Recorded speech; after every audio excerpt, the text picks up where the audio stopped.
नमस्कार बच्चों, आप सब ठीक ही होंगे। देखते हैं हम लोग इस सीरीज के श्रृंखला में हम लोग देख रहे हैं क्या है। आज का टॉपिक कौन चल रहा है? यूनानी आक्रमण। और कौन है? मौर्य साम्राज्य। देखिए, समीक्षा अधिकारी की एग्जाम डेट तो आ ही चुकी है और पीसीएस की एक्सपेक्टेड एग्जाम डेट 17 मार्च बताई जा रही है। तो कहने का ना सब आस ही पास एग्जाम्स लगे हैं, तो उनको ध्यान में रखते हुए जो भी प्रीवियस ईयर क्वेश्चन है, चाहे आईएएस के हों चाहे विभिन्न स्टेट पीसीएस के हों, सबको कराया जा रहा है। टारगेट है 15 दिसंबर तक हिस्ट्री और पॉलिटी के सभी टॉपिक्स के पीवाईक्यूज विद एक्सप्लेनेशन कंप्लीट कराए जाएंगे। तो आप कंटिन्यू रहिए, कंटिन्यू देखते जाइए, वरना 15 दिसंबर कब आ जाएगी पता नहीं चलेगा। क्लियर? हाँ, फिर आइए स्टार्ट कर रहे हैं यूनानी आक्रमण। देखिए, आज जो है टॉपिक आपका मौर्य साम्राज्य है, लेकिन मौर्य साम्राज्य से पहले क्या आता है? यूनानी आक्रमण का थोड़ा सा जिक्र करते हैं। क्या है मैटर? हाँ, देखते हैं क्या क्या है मामला। यूनानी आक्रमण में थोड़ा सा हम लोग जानकारी भी लेंगे सिकंदर की, और इससे पहले भी हम बताना चाह रहे हैं, मगध डायनेस्टी पढ़े थे। मगध में सबसे पहला जो वंश आया था, कौन आया था? हर्यंक वंश। कौन वंश आया था? हर्यंक वंश आया था। सबसे पहले कौन वंश आया था? हर्यक। और हर्यक में हम लोगों ने पढ़ा था, मतलब क्लास में पढ़ा था, किसी दिन क्वेश्चन आंसर में भी कराएंगे। हालांकि मगध हमने ये महाजनपद तो पढ़ा है, ठीक है। हर्यंक वंश में कौन सबसे पहला शासक था? बिंबिसार। और उसके बाद उसका बेटा कौन हुआ था? अजातशत्रु। अजातशत्रु ने अपने पिताजी को मार दिया था। फिर अजातशत्रु के बाद कौन हुआ था? उदयन। क्लियर? बिंबिसार ने सबसे पहले राजधानी किसको बनाई थी? राजगृह को बनाई थी। किसको बनाई थी? राजगृह। और जो इनका बिंबिसार का बेटा अजातशत्रु हुआ, अजातशत्रु का बेटा कौन हुआ? उदयन। उदयन ने पाटलिपुत्र नगर की स्थापना की और उसको क्या बनाया था? राजधानी। तो एक पहला वंश तो ये हो गया। उसके बाद कौन था? बिंदुसार के बाद बिंबिसार वाला जो वंश हर्यंक हो गया, शिशुनाग था। कौन था? शिशुनाग। शिशुनाग वंश। फिर शिशुनाग में जानते ही हैं, एक शिशुनाग थे और वो राजा हुए। उसके बाद कौन है? कालाशोक। क्लियर? कालाशोक ने ही कहाँ पे द्वितीय बहुत संगीत कराई थी? वैशाली में।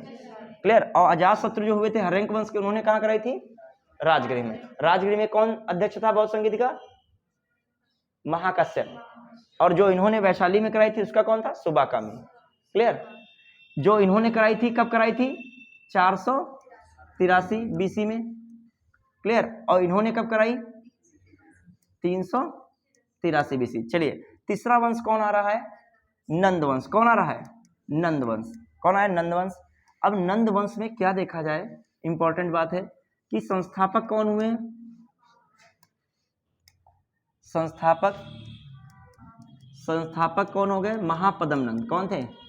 महापद्म नंद। बताया जाता है महापद्म नंद ने कलिंग में नहरें बनवाई थी। महापद्म नंद के विषय में जानकारी जो मिलती है हाथी गुम्फा अभिलेख में मिलती है। उसका हाथी गुम्फा अभिलेख का श्रेय किसको दिया जाता है? खारवेल। किसको दिया जाता है? कौन शासक? खारवेल। खारवेल कहाँ का शासक था? कलिंग का। कहाँ का शासक था?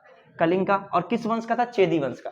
एक उड़ीसा क्षेत्र में चेदी वंश था जिसका संस्थापक महामेघवाहन था चेदी वंश का। उसी चेदी वंश का जो है आगे चल के राजा कौन हुआ? प्रसिद्ध राजा खारवेल। उसने हाथी गुम्फा अभिलेख का निर्माण कराया। उस हाथी गुम्फा अभिलेख में महापद्म नंद के बारे में जानकारी मिलती है। क्लियर?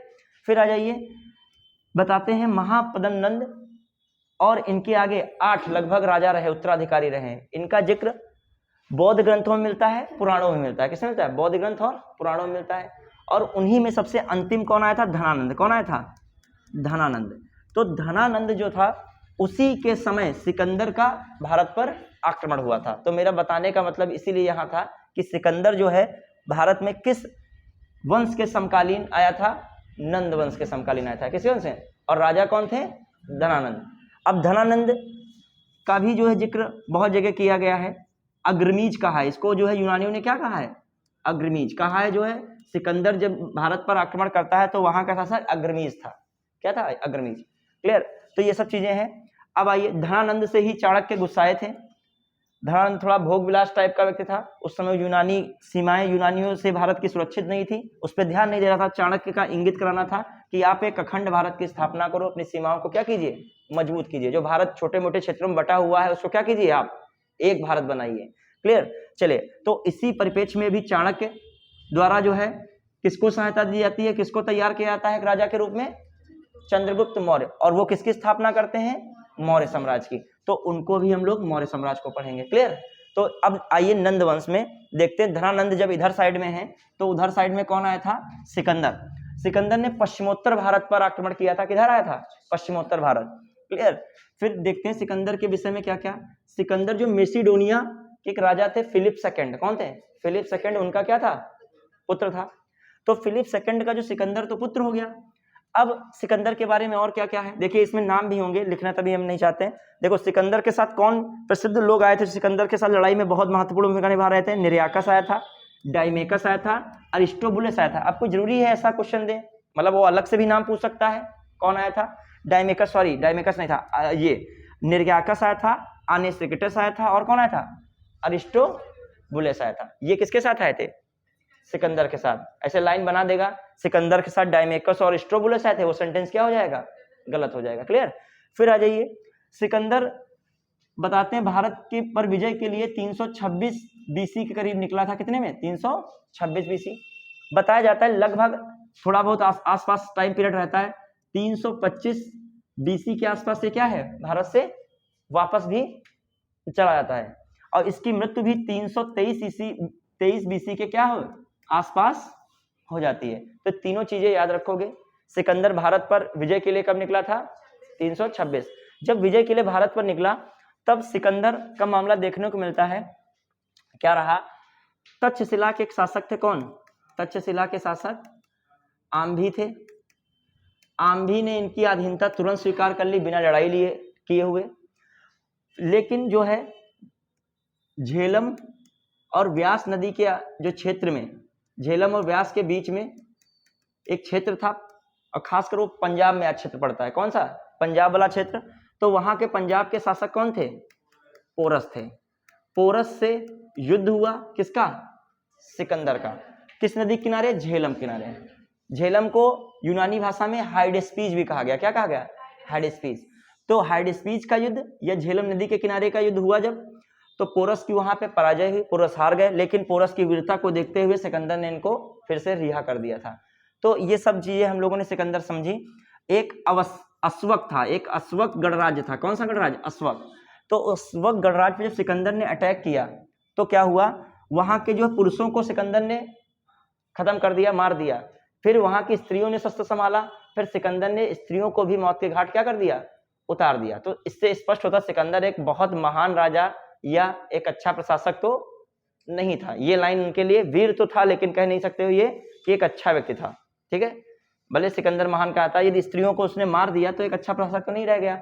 फिर आइए, लेकिन उसका एक सपना था विजय वाला, विश्व विजय। तो उसके अंतर्गत जो भी आ रहा था सब ऐसा ही मामला चल रहा था। तो अश्वक गणराज्य था, उसके पुरुषों को मारा, स्त्रियों ने शस्त्र धारण किया तो उनको भी मार दिया। और अश्वक की राजधानी थी मसग। कौन थी? मसग। इससे क्वेश्चन आ सकता है, मसग के आया भी है इसमें। ठीक है? तो दिमाग में रखिएगा, अश्वक एक गणराज्य था। अब हम लोग थोड़ा सा और आगे बढ़ रहे हैं। किसमें? सिकंदर में। देखिए सिकंदर का जब ये मैटर होता है कि सब चल रहा है, सिकंदर ऐसे वापस नहीं जा रहा है। उसकी सेना ने व्यास नदी को पार करने से क्या कर दिया? आगे मना कर दिया। तो सिकंदर को भी बिना सेना के तो आगे जा नहीं पाएगा, तो सिकंदर भी वापस चला गया। क्लियर? चलिए, अब जो है मूवीज भी सिकंदर पे आई हैं, हॉलीवुड की मूवी आई है, तो और सिकंदर के बारे में उसके अभियान वगैरह देख सकते हो। बहुत मतलब कह सकते हो लड़ाई झगड़ा करने में बहुत निपुण था, और बहुत कूटनीतिक भी था, और बहुत जो है रणनीतिक भी था। कहने का मतलब कम सेना से उसने बड़ी बड़ी सेनाओं को क्या कर दिया?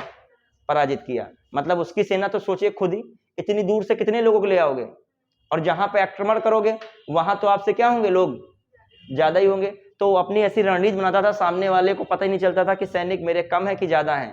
ऐसा बनाता था कि घेराव जैसा बन जाता था सिस्टम। तो जब देखोगे उसकी मूवी में सब दिखाया गया। चलिए आइए, निम्नलिखित में से मगध का अब देखिए स्टार्ट हम लोग कर रहे हैं। हाँ, अब जो इनके सिकंदर के विषय में लगभग थोड़ी बहुत जानकारी हो ही गई, ज्यादा आपसे पूछेगा नहीं, नॉर्मल पूछ सकता है, तो मैंने उतना बता दिया। मगध कौन सा राजा सिकंदर महान के समकालीन था? धनानंद। क्लियर?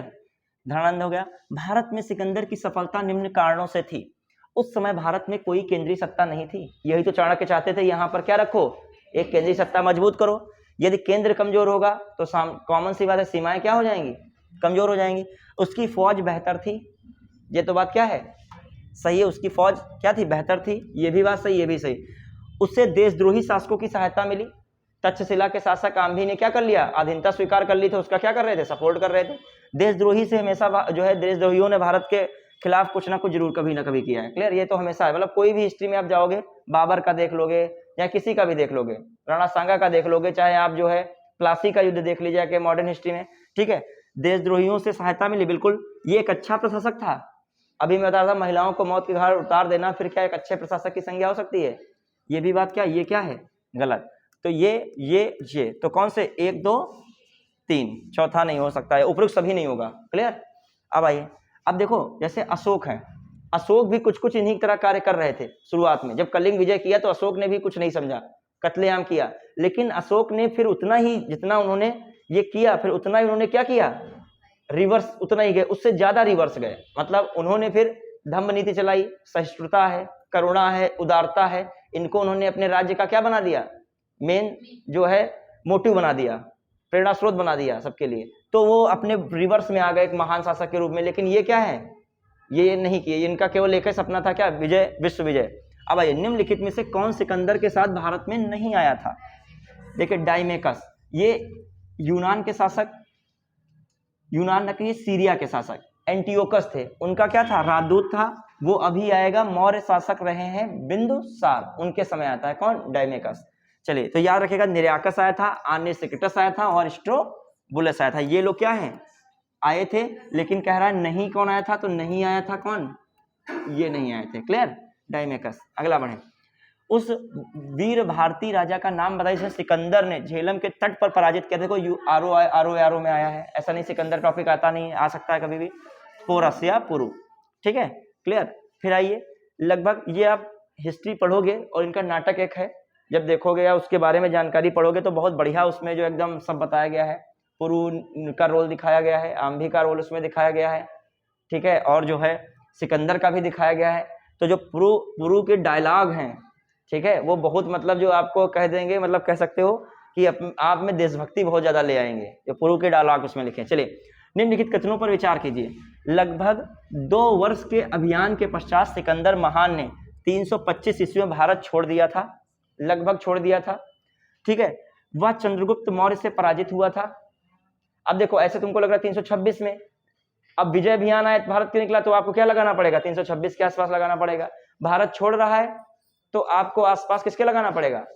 अब आंसर की में माना गया है, ओके है, तो थोड़ा सा क्रिटिकली, जब 2 वर्ष लगाओगे तो इधर, अब आगे पीछे भी हो सकता है छोड़ना, ठीक है। अब पश्चिमोत्तर भारत में जब वो आया था सिकंदर, तो कई शहर भी बसा दिए, तो उनमें याद रखेगा एक निकैया बसाया था। क्या बसाया था, क्वेश्चन है, निकैया जो है शहर सिकंदर के आने से भारत में बसा था, ठीक है। एक कौन, बहु केफला बस गया था, कौन बसा था, बहु केफला, ये नगर बसे थे। एक सिकंदरिया, सिकंदरी तो याद ही रहेगा सिकंदर नाम से, ठीक है। चलिए, वह चंद्रगुप्त मौर्य से पराजित हुआ था, ये भी बात क्या है, गलत है। वह चंद्रगुप्त मौर्य से पराजित हुआ, बात क्या है, गलत। देखिए, चंद्रगुप्त मौर्य से सिकंदर मिला था, ये एक जानकारी का स्रोत है, ये जस्टिन बताते हैं। कौन बताते हैं, जस्टिन बताते हैं सिकंदर किससे मिला था, चंद्रगुप्त मौर्य से मिला था। और चंद्रगुप्त मौर्य की पहचान जस्टिन ने सेंड्रोकोटस से की। किससे की, कहा सेंड्रोकोटस, और किसकी मुलाकात हुई थी, चंद्रगुप्त मौर्य को सेंड्रोकोटस कह ही रहा है, सिकंदर की, सेंड्रोकोटस और सिकंदर की, किसने कहा है, जस्टिन ने। और कोई युद्ध वगैरह नहीं है, ठीक है। आप जो है discovery of India, Jawaharlal Nehru की लिखी बुक है, उसमें भी पढ़ोगे, उन्होंने भी इसमें डिस्कस किया है कि जो है सिकंदर और सेंड्रोकोटस की क्या हुई थी, मुलाकात हुई थी, और घटना चक्र जैसी पुस्तकों में भी बात लिखी है।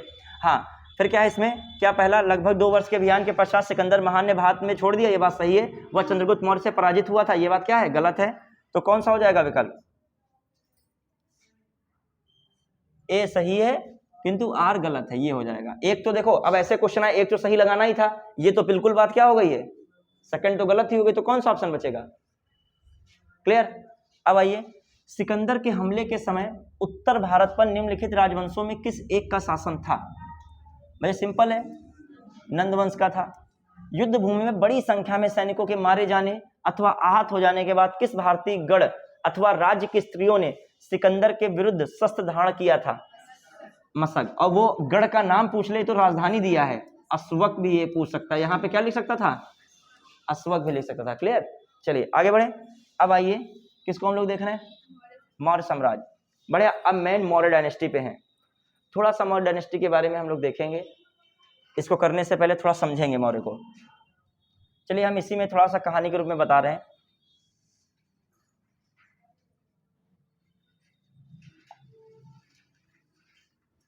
देखिए कहानी में कुछ तो समझ में आती होगी कि नहीं।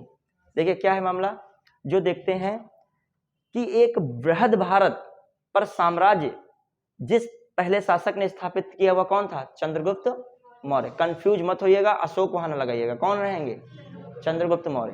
बताया जाता है कि चंद्रगुप्त मौर्य का जो साम्राज्य था वो हिमालय से लेकर मैसूर मतलब कर्नाटक तक था। हिमालय से लेकर कहां तक था? मैसूर कर्नाटक तक था। फिर जो बताया जाता है कि पूरब में कहां पे? पूरब में बंगाल की खाड़ी से लेकर कहां? बंगाल की खाड़ी से लेकर इधर पश्चिम में हिंदू कुश पर्वत पड़ता है। बताते हैं ईरान तक की जो है सीमाएं भारत की उस समय क्या होती थी? लग जाती थी। मतलब जो ब्रिटिश साम्राज्य था भारत में उससे भी बड़े भूभाग पर किसका शासन था? चंद्रगुप्त मौर्य का। मतलब नंदवंश तो बहुत, नंदवंश से तो आगे निकल गए थे लोग। क्लियर। फिर मामला आ रहा है, जो चंद्रगुप्त मौर्य ने किसको पराजित कर नंदवंश की जो है मौर्य वंश की स्थापना की थी? धनानंद को। अंतिम शासक कौन हुए? धनानंद हुए। ऐसा नहीं था कि महानद पद्मानंद के बाद धनानंद सीधे आ गए। महापद्म नंद के बाद भी 8 राजाओं का उल्लेख मिलता है किसमें? पुराणों में और जो है बौद्ध ग्रंथों में। क्लियर। फिर जो हम लोग देखें इसके विषय में, जो चंद्रगुप्त मौर्य के विषय में जानकारियों से चीजें पूछ सकता है तो उनके बुक्स जो है, जो राइटर हैं उनकी बुक्स, जैसे एक विशाख दत्त हैं। कौन है? विशाख दत्त। विशाख दत्त कृत एक पुस्तक है। विशाख दत्त कृत पुस्तक कौन है? मुद्रा राक्षस। मुद्रा राक्षस। मुद्रा राक्षस में भी जो है किसको? चंद्रगुप्त मौर्य को क्या कहा गया है? वृषल कहा गया है। वृषल या कुलहीन बताया गया है किसको? मुद्रा राक्षस। तो ऐसे आ सकता सेंटेंस, चंद्रगुप्त मौर्य को मुद्रा राक्षस पुस्तक में वृषल बताया गया है। तो ये बात क्या है? सेंटेंस सही है। ये किसकी है पुस्तक? ठीक है। विशाख दत्त फेमस हैं। इन्होंने जो है, इनकी एक पुस्तक है देवीचंद्र गुप्तम। कौन है? देवीचंद्र गुप्तम। ये देवीचंद्र गुप्तम जो है इनकी, उस देवीचंद्र गुप्तम में इन्होंने गुप्त वंश की जानकारी दी। किसकी है? गुप्त वंश की जानकारी मिलती है। क्लियर। फिर आ जाइए, एक अभिसारिका भी पुस्तक है, उससे इतना नहीं है। आइए, हाँ अब जो है विशाख दत्त हो गए, फिर एक दो और हैं। एक है क्षेमेंद्र। कौन है? क्षेमेंद्र। क्षेमेंद्र की पुस्तक है बृहद कथा सागर। बृहद कथा मंजरी है। बृहद कथा मंजरी है। कौन है? बृहद कथा मंजरी में भी चंद्रगुप्त मौर्य की जानकारी मिलती है। फिर एक है पुस्तक का नाम है बृहद क्षेमेंद्र के बाद बृहद कथा मंजरी हो गया। दूसरा कौन है पुस्तक आपकी फेमस? ठीक है, सोमदेव की कौन है? कथा सरित सागर। ठीक है, कथा सरित सागर। इन दोनों पुस्तकों में जानकारी ये मिलती है कि जो चंद्रगुप्त मौर्य थे शूद्र से बिलोंग करते थे। ये दिमाग में रखिएगा। जो है बृहद कथा मंजरी और कौन है? कथा सरित सागर। इनके राइटर्स मिलान आ सकता है तो क्षेमेंद्र है कथा मंजरी के, सोमदेव के कौन है? कथा सरित सागर। एक है हेमचंद्र का परिशिष्ट पर्वन। हेमचंद्र थे बहुत बड़े लेखक। इनके जो है कौन है? परिशिष्ट पर्वन। ये जानते हो परिशिष्ट पर्वन कल ही मैं डिस्कस कर रहा था। ये कौन? जैन धर्म से पुस्तक है। उसमें ये बताया गया ये राजकुल के थे। किस कुल के थे? राजकुल के थे।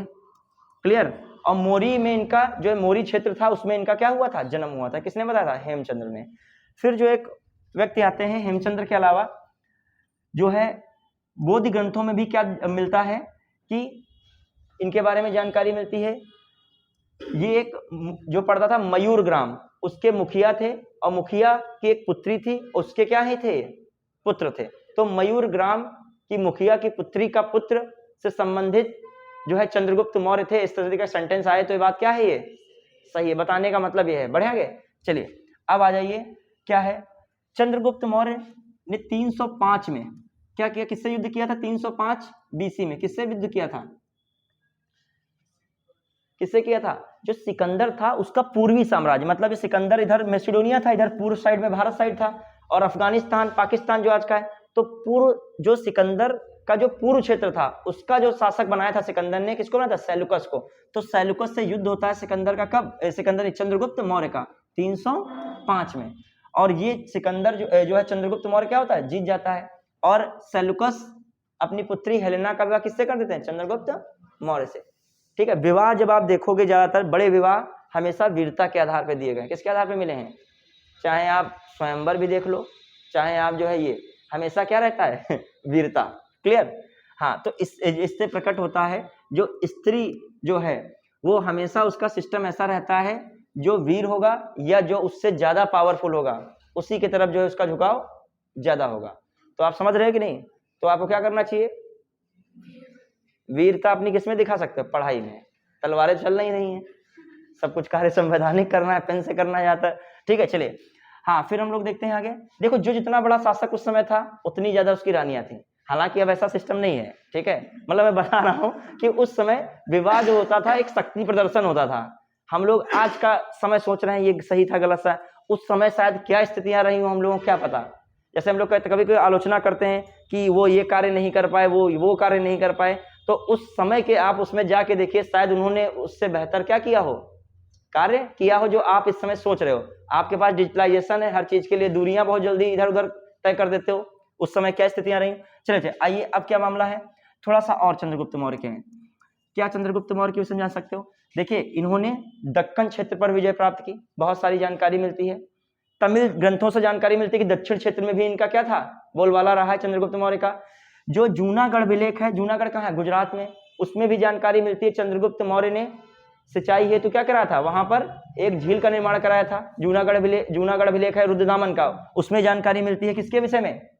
चंद्रगुप्त मौर्य के। तो इससे जानकारी मिलती है चंद्रगुप्त दक्षिण में भी उनका मामला चल रहा था और पश्चिम भारत में भी उनका मामला सब क्लियर था। ठीक है, फिर आ जाइए, इनके जो बेटे हुए, कौन हुए थे बेटे इनके? बिंदुसार। बिंदुसार में ज्यादा तो नहीं है, बिंदुसार का मामला क्या होता है, उनके फिर बेटे कौन हुए? अशोक। तो बिंदुसार में बार बार ये डिस्कस अभी इस क्वेश्चन में आएगा कि एंटियोकस एक राजा था, कहाँ का? एंटियोकस।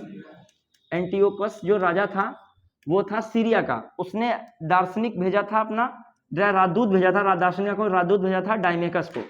तो क्वेश्चन आता है डायमेकस किसके समय आया था? तो बिंदुसार के समय आया। डायमेकस से इन्होंने 3 चीजें मांगी भी थी। क्या मांगा था? मीठी मदिरा, सूखी अंजीर और क्या? दार्शनिक। तो उसने कहा दार्शनिक भेजने की रिवाज तो नहीं है, मैं 2 चीजें आपको क्या कर दूंगा, एंटियोकस ने कहा भेज दूंगा। 2 चीजें भेजी थी, दार्शनिक को नहीं भेजा था। ठीक है, फिर आइए, जो है देखिए, इंटेलेक्चुअल को आप भेज दोगे तो उसको बनाने में समय लगता है, संसाधन लगता है। आप जो ये चीजें हैं, वस्तुएं हैं, वो क्या है, वो तो जल्दी प्रोडक्शन हो सकता है। तो कोई भी देश जो आगे बढ़ा है, या जिस भी राजा को आप देख लो जिसके पास इंटेलेक्चुअल प्रॉपर्टी थी, उसी को हम लोग हिस्ट्री में क्या कर रहे हैं, ज्यादा पढ़ रहे हैं। भले वो वीर ज्यादा होता, लेकिन उनके कोई नवरत्न नहीं मिले या उनके कोई बड़े उनके विद्वान नहीं हो पाए, तो उनकी जानकारी आज हम लोगों को है नहीं है। जो भी देख लीजिए राजा, कोई भी देख लीजिए, चंद्रगुप्त विक्रमादित्य हैं, हम लोग पढ़ते हैं, उनके क्या थे, नवरत्न थे, तो ज्यादा उनका उल्लेख आपको हिस्ट्री में मिलेगा। अकबर है, उन्होंने नवरत्न बनाया, उनका उल्लेख क्या है आपका? कृष्णदेवराय हैं, उन्होंने भी बनाया था अष्टदिग्गज। ठीक है, तो उनका भी आपको क्या मिलता है, ज्यादा मिलता है। शिवाजी हैं, अष्टप्रधान बनाया। तो ये चीजें थोड़ा सा फोकस करते। उस समय मीडिया तो था नहीं, जो भी आपके पास इंटेलेक्चुअल बॉडी थी उसी से आप क्या करते थे, विस्तार करवाते थे, किताबें लिखवाते थे, सब करते थे। चलिए ये सब चीजें, तभी इतनी सारी हम लोगों को एंशिएंट हिस्ट्री में क्या पढ़ने को मिल रही है, बुक्स और उनके राइटर। फिर आ जाइए, अब किसके ग्रंथ में, अब ये सब हो गया। अब आइए इनसे विषय में, बिंदुसार को एक क्वेश्चन आता है, बिंदुसार का क्या नाम था? अमित्रोकेडीज भी कहते हैं या अमित्रघात भी कहते हैं। क्या कहते थे इनको? अमित्रघात। सिंह सेन के भी नाम से कौन जानता है? बिंदुसार। ये सब समझ ये आ जाते हैं क्वेश्चन। ठीक है, फिर इनके बाद सबसे इंपॉर्टेंट, अच्छा इन्हीं के समय या बिंदुसार ने अशोक को कहां भेजा था? तक्षशिला भेजा था। कहां भेजा था? तक्षशिला में विद्रोह को कंट्रोल करने के लिए भेजा था। किसको? अशोक को। और अशोक के बारे में बस ऐसे भी जानकारी आती जाएंगी, मैं उसमें जिक्र करता जाऊंगा। अशोक के शिलालेख वगैरह भी हैं, दीर्घ शिलालेख हैं और लघु शिलालेख हैं, गुहा लेख हैं, वो सब यही क्वेश्चंस में हम लोग डिस्कस करेंगे। क्लियर? वरना फिर बहुत एक टॉपिक ही चलता रहेगा, बहुत इसमें मौर्य वंश में बताना फिर पड़ेगा, क्वेश्चन आंसर में बताते चलेंगे। बाकी सबसे पुराना राजवंश है, देखिए हर्यंक वंश था, क्रोनोलॉजी दिमाग में रखिए। हर्यंक वंश के बाद कौन आया था? शिशुनाग आया था। फिर शिशुनाग के बाद क्या कौन आया था? नंद। नंद के बाद कौन आया था? मौर्य। और मौर्य के बाद कौन आएगा अभी? जो है सुंग। कौन आएगा? सुंग। और सुंग के बाद कौन? सुंग आएगा। शुंग के बाद कौन आएगा? कण्व, और कण्व के बाद कौन आएगा? सातवाहन। तो ये तो सीक्वेंस अभी आगे पढ़ना ही पढ़ना है। फिर आगे चल के गुप्त डायनेस्टी आएगी जाके, फिर गुप्त के बाद फिर हर्षवर्धन वगैरह आएगा मामला। तो कम से कम इतने तो डायनेस्टी अभी तक तो पढ़ ही लो, फिर आगे अभी गुप्त के बाद फिर शुरू होगा दूसरा फेज। चलिए देखिए, सबसे पुराना राजवंश कौन है इसमें? अब देखो, गुप्त बाद में आ रहा है तो कौन होगा? वर्धन भी बाद में, वर्धन मतलब हर्षवर्धन किसके बाद आया था? गुप्त के बाद, तो कौन होगा? मौर्य वंश। कौन हो जाएगा? मौर्य। क्लियर। फिर आइए, कुषाण भी बाद में आएगा। ठीक, फिर देखिए अभी जो है कुषाण भी पढ़ोगे, जब जो मौर्य डायनेस्टी जब बिखरती है तो उसमें कौन आता है? कुषाण। फिर जल्दी से, सैंड्रोकोटस से चंद्रगुप्त मौर्य की पहचान किसने की? बच्चे याद रखें, विलियम जोन्स ने की थी। किसने की? देखिए, सैंड्रोकोटस की पहचान चंद्रगुप्त मौर्य के रूप में किसने की थी? विलियम जोन्स ने। फिर कहा जाए एंड्रोकोटस के रूप में किसने की? एंड्रो, ए है तो एरियन और प्लूटार्क, एरियन और प्लूटार्क। और जो कहा जाए सैंड्रोकोटस ने मुलाकात की किससे? सिकंदर से, तो कौन है? जस्टिन। ये चार नाम हो गए, विलियम जोन्स, फिर एरियन, प्लूटार्क, और कौन हो गए उधर नाम? जस्टिन। इधर इनके दो नाम है, एक सैंड्रोकोटस कहा जा रहा है, क्या कहा जा रहा है इनको? एंड्रोकोटस। क्लियर। फिर आ जाइए, निम्न में से किसने सैंड्रोकोटस और सिकंदर महान की भेंट का उल्लेख किया है? जस्टिन ने किया। किसने किया? जस्टिन ने। फिर आइए, किसके ग्रंथ में चंद्रगुप्त मौर्य का विशिष्ट रूप से वर्णन हुआ है? वह है बच्चे विशाख दत्त। कौन है? विशाख दत्त की भी मुद्रा राक्षस पढ़ रहे थे। गुजरात चंद्रगुप्त मौर्य के साम्राज्य में सम्मिलित था, यह प्रमाणित होता है। अभी मैं जिक्र कर रहा था किसके? रुद्रदामन के जूनागढ़। ये किस भाषा का है अभिलेख? संस्कृत भाषा का। किसका है? काव्य शैली में लिखा गया अभिलेख है। छोटी छोटी चीज समझते चलेगा। फिर आइए, रुद्रदामन में हम लोग देखते हैं सबसे पहले यहाँ पर झील का निर्माण कराया चंद्रगुप्त मौर्य ने, और उनका प्रांतपति वहां पे, चंद्रगुप्त मौर्य तो बहुत बड़े राजा थे तो वो थोड़ी पर्सनली कराते, तो इनके कौन प्रांतपति थे? पुष्यगुप्त। किसने कराया था? पुष्यगुप्त ने क्या कराया? जो है सुदर्शन झील का निर्माण कराया। ठीक है। और फिर देखते हैं हम लोग कहां पे मामला आ रहा है इनके बाद। दूसरा कौन इसके बाद आया? अशोक। अशोक का प्रांतपति उस समय कौन था? कौन था बताइए? अशोक का कौन था? तुसाप पे था कि नहीं था? कौन था? तुसाप पे। वो प्रांतपति था, उसने भी सुदर्शन झील से नहरों इत्यादि को सही से निकाला और व्यवस्था उसमें बढ़ाई, मरम्मत वगैरह कराई। फिर कौन आ रहा है? रुद्रदामन। कौन है? रुद्रदामन। तो रुद्रदामन ने जूनागढ़ अभिलेख लिखवाया। उस जूनागढ़ अभिलेख में किसका जिक्र किया? इन दोनों लोगों का जिक्र किया। फिर जूनागढ़ अभिलेख हो गया, जूनागढ़ अभिलेख, और फिर इन्होंने भी उसमें क्या कराई? सुदर्शन झील इत्यादि में मरम्मत कराई और नहरों का विकास किया। किसने? रुद्रदामन ने। अब इनके कौन वो कर रहे थे वहां पे कार्य? वहां पे जो मेन कार्य कर रहे थे प्रांतपति, उनका क्या नाम था? सुविशाख। क्या नाम था? सुविशाख। और फिर आ रहे हैं कौन? स्कंदगुप्त। कौन आ रहे हैं? स्कंदगुप्त। ठीक है। स्कंदगुप्त ने भी सुदर्शन झील में जो है निर्माण कराया, पुनरुद्धार कराया उसका। तो इनके वो कौन करा रहे? चक्रपालित। कौन प्रांतपति थे? चक्रपालित। क्लियर। बढ़े आगे। चलिए अब आ जाइए, हम लोग बढ़ रहे हैं आगे। तो इसमें कौन होगा? रुद्रदामन का पूरा जान गए। पाटलिपुत्र में स्थित चंद्रगुप्त का महल मुख्यतः क्या था? लकड़ी का बना हुआ था, बुलंदीबाग क्षेत्र था। तो वहां खुदाई वगैरह में मिला कि उस समय का क्या मिला? महल वगैरह की लकड़ी वगैरह मिली कि महल था चंद्रगुप्त मौर्य साम्राज्य का। ठीक है, तो लकड़ी का महल पता चला। फिर आइए, निम्नलिखित में से किस मौर्य राजा ने दक्कन की विजय प्राप्त की? मैं कह रहा था अभी दक्कन की विजय का भी कौन है? चंद्रगुप्त। क्लियर। अब देखो सरल प्रश्न लग रहा है, अभी अशोक आए, बिंदुसार आए, कुणाल आए, पढ़े नहीं होगे, सोचने में मजबूर हो जाओगे और पता शायद अशोक लगा दो। क्लियर। चंद्रगुप्त मौर्य ने सेल्यूकस को किस वर्ष पराजित किया था? सेल्यूकस, जिनको अलेक्जेंडर द्वारा सिंध एवं अफगानिस्तान का प्रशासक नियुक्त किया गया था, को भारतीय राजा ने हराया था। किस भारतीय राजा ने हराया था? भाई चंद्रगुप्त। ठीक है। फिर आ जाइए, कौटिल्य प्रधानमंत्री थे चंद्रगुप्त के, चंद्रगुप्त मौर्य। अब देखिए कौटिल्य के बारे में, इनके एक तो नाम है इनका चाणक्य नाम है, एक क्या नाम है इनका? विष्णुगुप्त नाम है, विष्णुगुप्त। और एक इनको कभी कभी द्विजर्षभ भी कह दिया गया। क्या कह दिया गया? द्विजर्षभ। द्विजर्षभ, द्विजर्षभ। कुछ ऐसे कठिन नाम दे देता चाहता है तो दे सकता है। द्विजर्षभ नाम से कौन जाना जाता था? वो इन्हीं की बात कर रहा होगा। किसकी?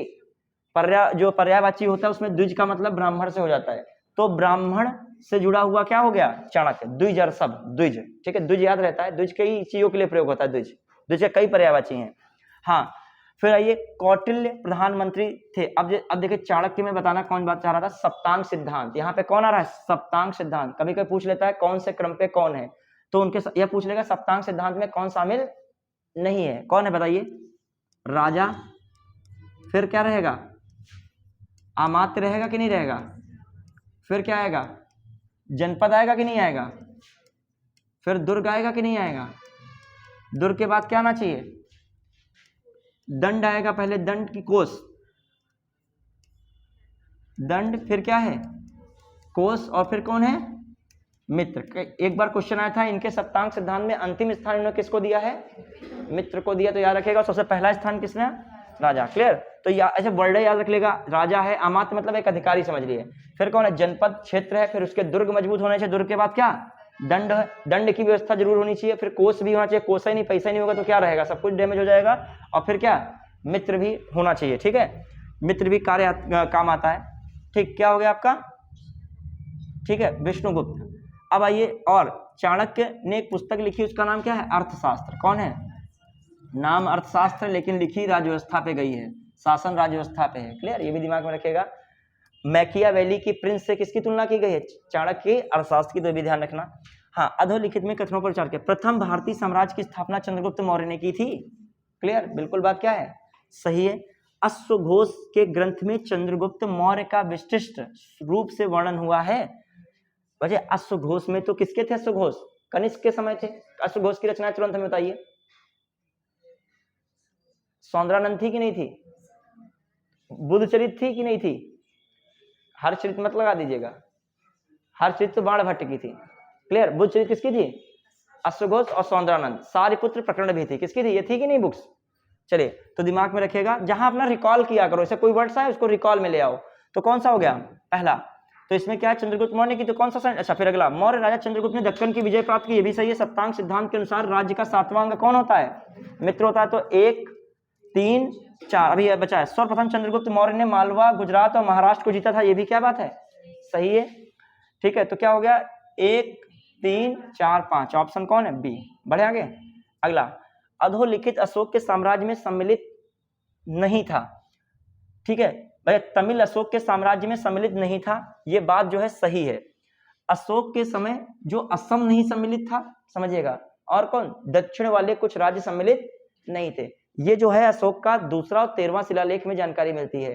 खासकर कौन दक्षिण के साम्राज्य नहीं सम्मिलित थे, ये भी क्वेश्चन आ चुका है। चोल नहीं सम्मिलित था, पांड्य नहीं सम्मिलित था, पांड्य, और जो है चेर ना लगा दीजिएगा, चोल पांड्य चेर वाला फिर संगम वंगम चले जाओगे, संगम काल नहीं है। ठीक है, जो है सतीपुत्र, सतीपुत्र, और एक केरल सुत करके था, केरल सुत, इनका उल्लेख मिलता है। कहा जाता है कि वहां पर अशोक का जो है साम्राज्य नहीं था।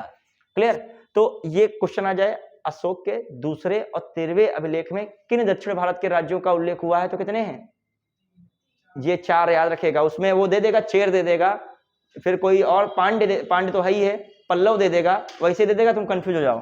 फिर आइए, जो अशोक का रुमिनदेही स्तंभ बुद्ध के जन्म से संबंधित था कि नहीं, बताइए, ये बात क्या है, सही है। अशोक ने रुमिनदेही स्तंभ की रचना की थी, वो बनवाया था स्तंभ, उसमें 1/8 कर दिया था, 1/6 से राजस्व घटाकर क्या कर दिया था, 1/8 कर दिया था। तो तमिल के जो है साम्राज्य में सम्मिलित नहीं था, ये भी बात सही, ये भी बात सही, तो दोनों इसका मतलब अभी फिर कोई है। भाबरू अभिलेख में अशोक का नाम उल्लिखित है। अब थोड़ा सा हम लोग इसको देखते हैं, देखिए समझिएगा, अशोक के जो हैं जो 14 शिलालेख हैं, 14 शिलालेख अशोक के जो हैं कहाँ पे मिले हैं, 14 शिलालेख 8 स्थानों पे मिले। कितने मिले हैं, 8 स्थानों पे। तो 8 स्थान जल्दी से फटाफट लिख दिए जाए, क्या बताया जाए, जल्दी से बताइए कौन कौन 8 स्थान है। मानसेहरा है, बताते जाइएगा, मानसेहरा है, मानसेहरा है, सहबाजगढ़ी है, मानसेहरा हो गया, सहबाजगढ़ी हो गया। फिर बचे आपका सोपारा, सोपारा हो गया, एर्रगुड़ी हो गया, कलिंग हो गया, कलिंग नहीं सॉरी, जो आपका जूनागढ़ हो गया, कौन हो गया, जूनागढ़, जूनागढ़ हो गया, कालसी हो गया, कालसी हो गया, धौली हो गया, जौगढ़ हो गया, कौन हो गया, जौगढ़। पिछली बार जब मैंने पढ़ाया था IAS 2022 से 21 में क्वेश्चन आया था इसी से, मिलान में आया था, और लड़के कर लिए होंगे जो पढ़े होंगे टॉपिक को। इसमें अब देखिए मिलान में फंस सकते हो, तो मैंने लिखवाया था कहाँ पे कौन है, ये दोनों पाकिस्तान में कहाँ पे हैं, और पाकिस्तान में खरोष्ठी लिपि में लिखे गए। किस लिपि में? जो इधर जितना पश्चिम में जाओगे कौन सी लिपि हो जाएगी? खरोष्ठी। और आगे यूनान साइड में थोड़ा बढ़ जाओगे पश्चिम में तो कौन हो जाएगी? अरमाइकी हो जाएगी। और अपने वहां ज्यादातर अशोक के अभिलेख किस लिपि में है? ब्राह्मी लिपि में। किस भाषा में है? प्राकृत भाषा में। क्लियर। अब आइए, मानसेहरा हो गया, सहबाजगढ़ी हो गया, फिर कौन हो गया? जूनागढ़। कौन हो गया? जूनागढ़ कहाँ था? गुजरात, जो जानते ही हो सब लोग। फिर सुपारा कहाँ है? महाराष्ट्र हो गया। फिर एर्रगुड़ी कहाँ हो गया? एर्रगुड़ी MP में। कहाँ? कालसी कहाँ हो गया? कालसी। कालसी बच्चे कहाँ हो गया? देहरादून। कहाँ हो गया? देहरादून मतलब UK, उत्तराखंड। धौली और जौगढ़ दोनों कहाँ हो गए? उड़ीसा में। और IAS 22 में आया था धौली जौगढ़ के आगे कोई और स्थान दे दिया था, लगाना चाहिए था क्या? उड़ीसा। क्लियर। तो दिमाग में रखिएगा 8 स्थानों पे 14 शिलालेख मिले। फिर आ जाइए अशोक के लघु शिलालेख। लघु शिलालेख देखिए, अशोक के लघु शिलालेख के बारे में दिख रहा है कि नहीं? लघु शिलालेख यहाँ लिख रहे हैं, अशोक के लघु शिलालेख हैं ये लघु। देखिएगा, एक आपका कौन है? गुर्जरा। फिर कौन है? मास्की। फिर कौन है? उडेगोलम। फिर कौन है? नेतूर। कौन है? नेतूर। और फिर यहीं पर ये देखिए 5 हो गए, ये 4 हैं, ये याद रखोगे कि नहीं? गुर्जरा कहाँ पे? MP में। कहाँ पे? MP में। और ये तीनों कहाँ पे? कर्नाटक। कहाँ पे हैं? कर्नाटक। और जो इसका एक और जो है बचता है कौन? एक अलग से लिख रहे हैं, भाब्रू। कौन लिख रहे हैं? भाब्रू। अब देखो शॉर्टकट एक बता रहा हूं इसमें, जो अशोक का व्यक्तिगत नाम है ये इन चारों में है, गुर्जरा में, मास्की में, उडोगोलम और नेतूर में। अशोक का व्यक्तिगत नाम मिलता है, अशोक का नामोल्लेख है, लेकिन अशोक ने अपने को सम्राट किसमें कहा है? भाब्रू में। क्लियर, याद रहेगा। ठीक। अब आइए, मतलब चारों में क्या है? अशोक का व्यक्तिगत नाम का उल्लेख है, लघु शिलालेख है लेकिन ये, और भाब्रू में अशोक ने क्या कहा है? अपने को सम्राट कहा है। अब आइए, भाब्रू है राजस्थान में, कहां पर? ये भी पूछ सकता है मिलान में। अब आ जाइए, कुछ और भी हैं। क्या है मामला? अब जो हम लोग देखें स्तंभ हैं, कौन है? स्तंभ लेख। ये दीर्घ स्तंभ लेख है इनके। दीर्घ स्तंभ लेख देखिए कौन कौन है। एक आपका फेमस दीर्घ स्तंभ लेख कौन है? दिल्ली टोपरा। कौन है? दिल्ली टोपरा। फिर कौन है? दिल्ली मेरठ।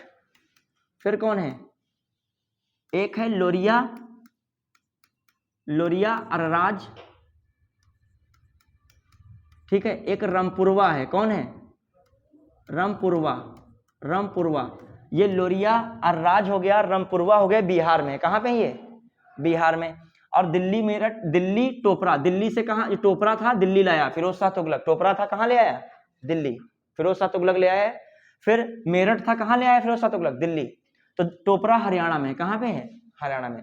और एक है कौशाम्बी में स्थित था, कौन? एक कौशाम्बी में एक शिलालेख था, उसको जो कहाँ ले आया गया मुगल शासक द्वारा?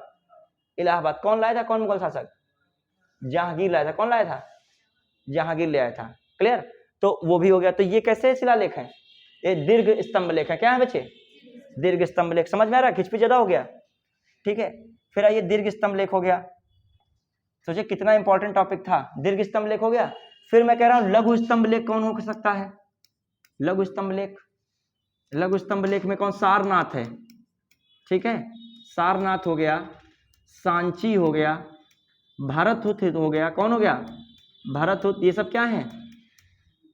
कैसे हैं? लघु स्तंभ लेख। फिर गुहा लेख मैंने बताया था, गुहा लेख भी मिलता है। क्या मिलता है? गुहा लेख। गुहा लेख में खासकर बराबर की पहाड़ी अकबर ने कहाँ बनवाया था? अकबर नहीं, ये जो आपके अशोक कहाँ पर बना रहे हैं? बराबर की पहाड़ी पर। ठीक है। तो यहाँ पे बराबर की पहाड़ियों में बहुत बनी है। एक बड़ाविका बनी है। कौन है? बड़ाविका। कौन बनी है गुफा? बड़ाविका। फिर बराबर की पहाड़ियों पर दूसरी कौन है? सुदामा। कौन बनी है? सुदामा। फिर एक कौन है? कर्ण चौपाल। कौन है? कर्ण चौपाल। ये किसने बनवाई थी? अशोक ने। किसको दी है? ये समर्पित है आजीविकों को आश्रय के लिए दी गई थी। किसको दी गई थी? अशोक था बौद्ध धर्म से, लेकिन वो जो है दिया किससे संबंधित है? किसको दिया? आजीविकों को। वही आजीविक कल पढ़ रहे थे, मक्खल गोशाले से संस्थापक थे। फिर इनके बेटे हो रहे हैं दशरथ। कौन हो रहे हैं? वो भी जो है वो नागार्जुनी पहाड़ी पर गुफा बनाते जाके हैं। कौन? दशरथ। वो नागार्जुनी आंध्र प्रदेश में है। क्लियर, बढ़िया गया। अब आ जाइए, ये हम लोग किस पे पढ़ गए, ये देखिए, ये इतना मैंने जिक्र कर दिया। तो अशोक के मैंने क्या बताया, दीर्घ शिलालेख, लघु शिलालेख, फिर दीर्घ स्तंभ लेख, लघु स्तंभ लेख और गुहा लेख। क्लियर, चलिए कहाँ पे पहुंचे हम लोग, किस क्वेश्चन पे थे बताइए बच्चे, इधर वाले साइड में है। हाँ चले फटाफट करते चल रहे हैं।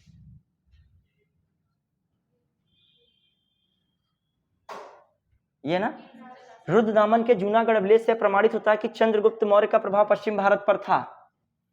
ये तो हो चुका है। अच्छा, ये क्वेश्चन सेंटेंस बनाना था ना, ठीक है। मैकियावेली प्रिंस से की जाती है, देखो कौन कौन सही है। देखो अब यहाँ पे तमिल अशोक के साम्राज्य में सम्मिलित नहीं था, ये बात क्या है, सही है। अशोक का रोमिंद ये स्तंभ बुद्ध के जन्म से संबंधित, ये भी सही है। भाभु अभिलेख में अशोक का नाम उल्लिखित है, ये भी क्या है, अशोक का नाम उल्लिखित, ये बात गलत है। अशोक को सम्राट कहा गया, ये बात क्या है, नाम के लिए तो मैंने अभी पढ़ा है, 4 थे, गुर्जरा, नेतूर, मास्की, उडेगोलम, 4। 3 कहाँ थे, कर्नाटक में, गुर्जरा कहाँ था, एमपी में। क्लियर, तो ये बात गलत हुई। कौटिल्य का अर्थशास्त्र एक शासन के सिद्धांतों की पुस्तक है, मैंने अभी कहा था शासन की पुस्तक है, शासन संबंधी है, नाम है अर्थशास्त्र, इकोनॉमिक्स से नहीं है, लेकिन किससे संबंधित, शासन से। कौटिल्य का अर्थशास्त्र, ये भी सही है। फिर कौटिल्य के अर्थशास्त्र की तुलना मैकियावेली प्रिंस से की जाती है, ये भी सही है। रुद्रदामन के जूनागढ़ अभिलेख से पता चलता है कि इनका प्रभाव जो है, चंद्रगुप्त का प्रभाव पश्चिम भारत पर था। चंद्रगुप्त का प्रभाव इन्होंने लिख दिया है, ठीक है। चंद्रगुप्त मौर्य लिखना चाहिए था, ठीक है। क्या लिखा, चलिए कोई बात नहीं, वो मतलब वही निकल रहा है इसका, ठीक है।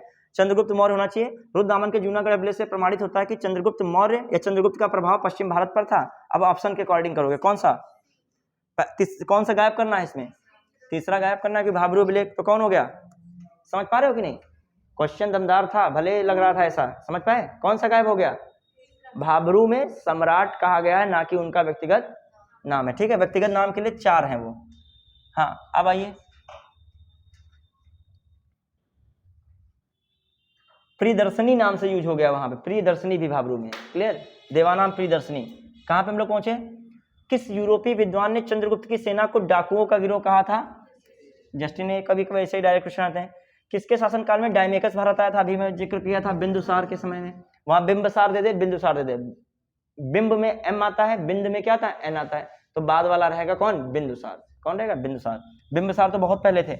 अशोक के शिलालेखों को सर्वप्रथम किसने पढ़ा था, जेम्स प्रिंसप ने। किसने पढ़ा था, जेम्स प्रिंसप ने। अशोक का अपने शिलालेखों में सामान्यतः जिस नाम से उल्लेख हुआ है, प्रियदर्शी, ये चीज दिखाता है कि अशोक जो थे वैदिक धर्म से भी बहुत विरोध में नहीं रहते थे, क्योंकि प्रियदर्शनी देवताओं के प्रिय इसमें ऐसा मिलता है, तो देवता का जो है संबंध रखेंगे तो क्या रहेगा, वैदिक धर्म के विरोधी नहीं थे। हालांकि समर्थक किस धर्म के थे, बौद्ध धर्म के। पहले ये शैव धर्म से संबंधित थे, अशोक किससे संबंधित थे, शैव, और बाद में क्या हो गए, बौद्ध, ठीक है। बौद्ध की भी कहा जाता है। दीपवंश और महावंश में बताया गया अशोक ने निग्रोथ से जो है बौद्ध धर्म की दीक्षा ली थी। किससे ली थी, निग्रोथ, ठीक है। अशोक को बौद्ध धर्म में दीक्षित किसने किया था, निग्रोथ ने, ये भी याद रखिएगा, पूछ सकता है दीपवंश और महावंश के अनुसार। और एक दिव्यावदान आया था, दिव्यावदान भी बौद्ध धर्म संबंधित है। दिव्यावदान के अनुसार इनको किसने गुप्त जो है बौद्ध वंश की शिक्षा दिलाई, जो है बौद्ध धर्म की दीक्षित किया बौद्ध धर्म में, उपगुप्त ने। किसने किया, तो दोनों ऑप्शन में कोई मिले तो उपगुप्त, और ये कौन है, निग्रोथ में उपगुप्त। ये किससे, दिव्यावदान, और ये किससे हैं बताइए, दीपवंश और महावंश। सारी चीजें मैं क्वेश्चन आंसर के माध्यम से बताता चल रहा हूं, ठीक है। चलिए फिर आइए, कहां पर पहुंचे, किसने सहिष्णुता, उदारता, करुणा के त्रिविमीय आधार पर राजधर्म की स्थापना की थी, अशोक ने। अशोक ने बौद्ध होते हुए भी हिंदू धर्म में आस्था नहीं छोड़ी, मैं भी जिक्र कर रहा था, किसके कारण, ठीक है, देवानाम प्रियदर्शी की उपाधि कारण। अशोक का समकालिक तुर्मय, तुर्मय बच्चे देखिए एक और है, अशोक के समकालीन तुर्मय, तुर्मय कहाँ का राजा था, मेसिडोनिया का था, ठीक है, सॉरी तुर्मय मिस्र का था, कहाँ का था। अब आइए क्या था, तुर्मय का दूसरा नाम था Ptolemy second Philadelphus, Ptolemy second Philadelphus, Ptolemy second Philadelphus, ये हो गया। दूसरी बात देखिए, टॉलमी सेकंड फिलाडेल्फस का राजदूत डायोनोसिस, डायनोसिस कौन आया था, डायनोसिस किसके समय आया था, बिंदुसार के समय आया था, समझ रहे कि नहीं।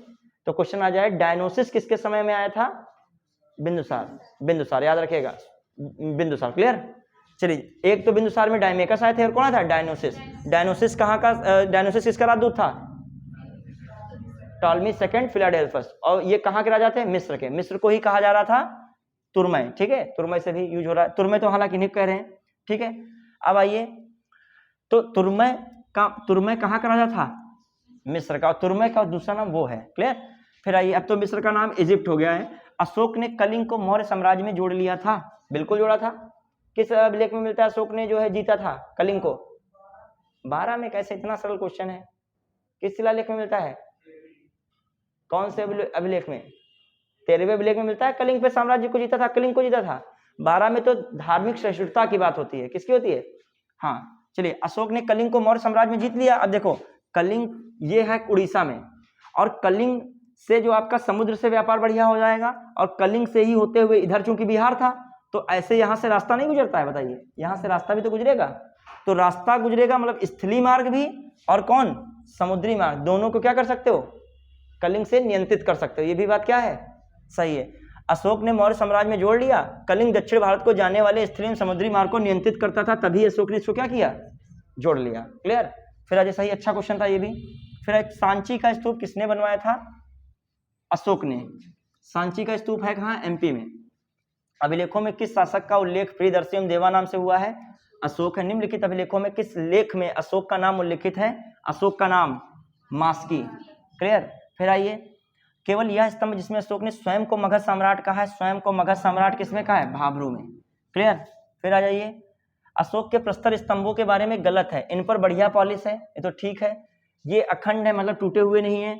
सैफ सुंडाकार है, सूंड जैसी है, ठीक है, लेकिन ये स्थापत्य संरचना का भाग नहीं माने जाते हैं। भले हालांकि शिलालेख को दर्शाया जाता है, स्थापत्य संरचना का भाग नहीं है। थोड़ा सा विवादित प्रश्न रहता है, ठीक है, इसको हम बाद में देखेंगे। ये भी चीजें सारी सही हैं, अखंड वगैरह भी, ठीक है, तो इसको क्वेश्चन को बाद में देखें, थोड़ा विवादित रहता है, क्योंकि स्थापत्य संरचना का भाग बताया गया आंसर की में नहीं है।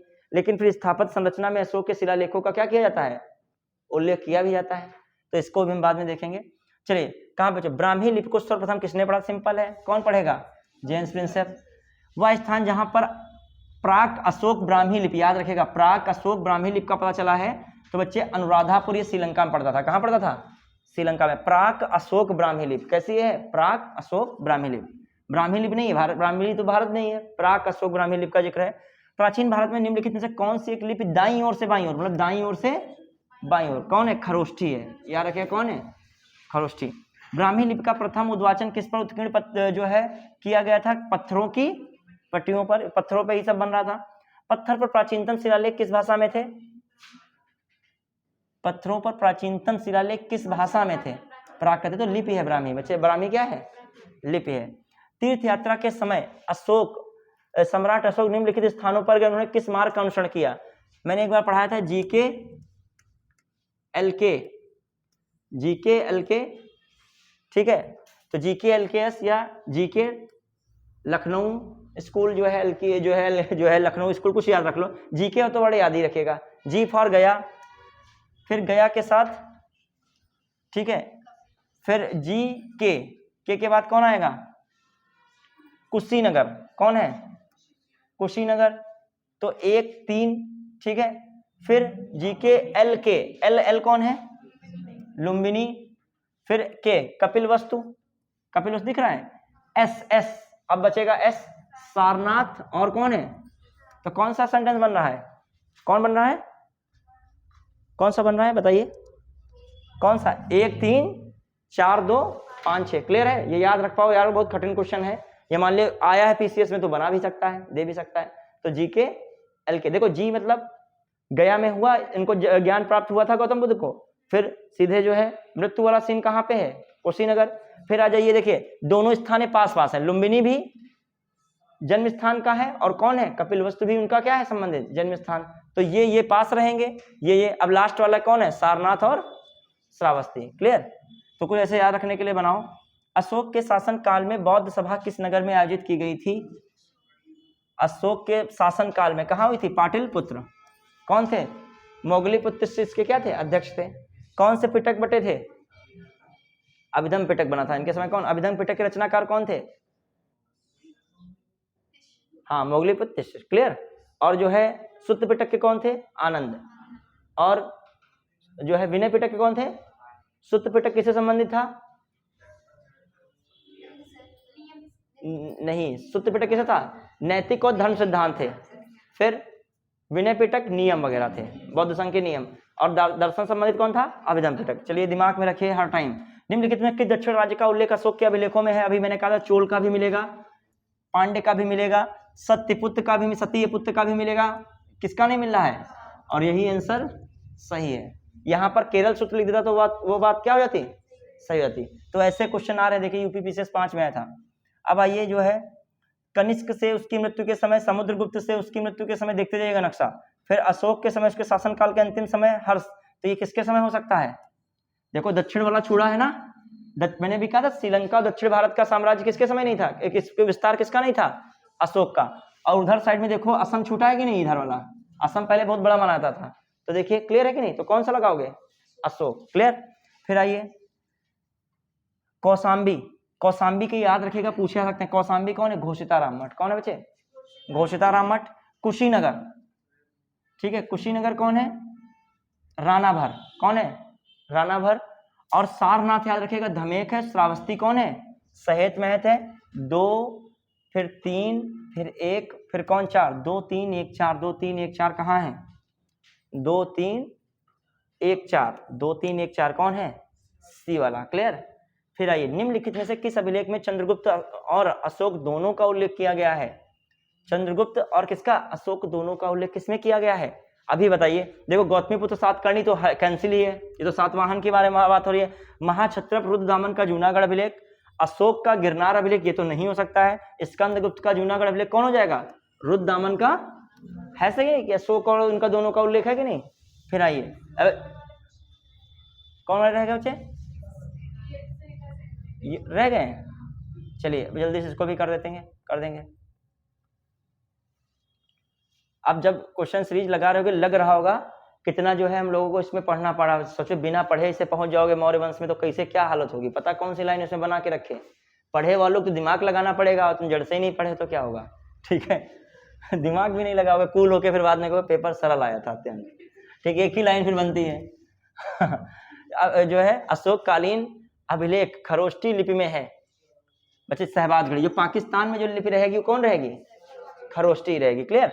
फिर ऐसे अभी कह दे मानसेरा, वो भी पाकिस्तान में था, वहां भी कौन होगी? खरोष्टी होगी। फिर निम्न से अशोक के किस अभिलेख में पारंपरिक अवसरों पर पशु बलि पर रोक लगाई गई? ऐसा लगता है कि अब पाबंदी पशुओं के वध पर थी।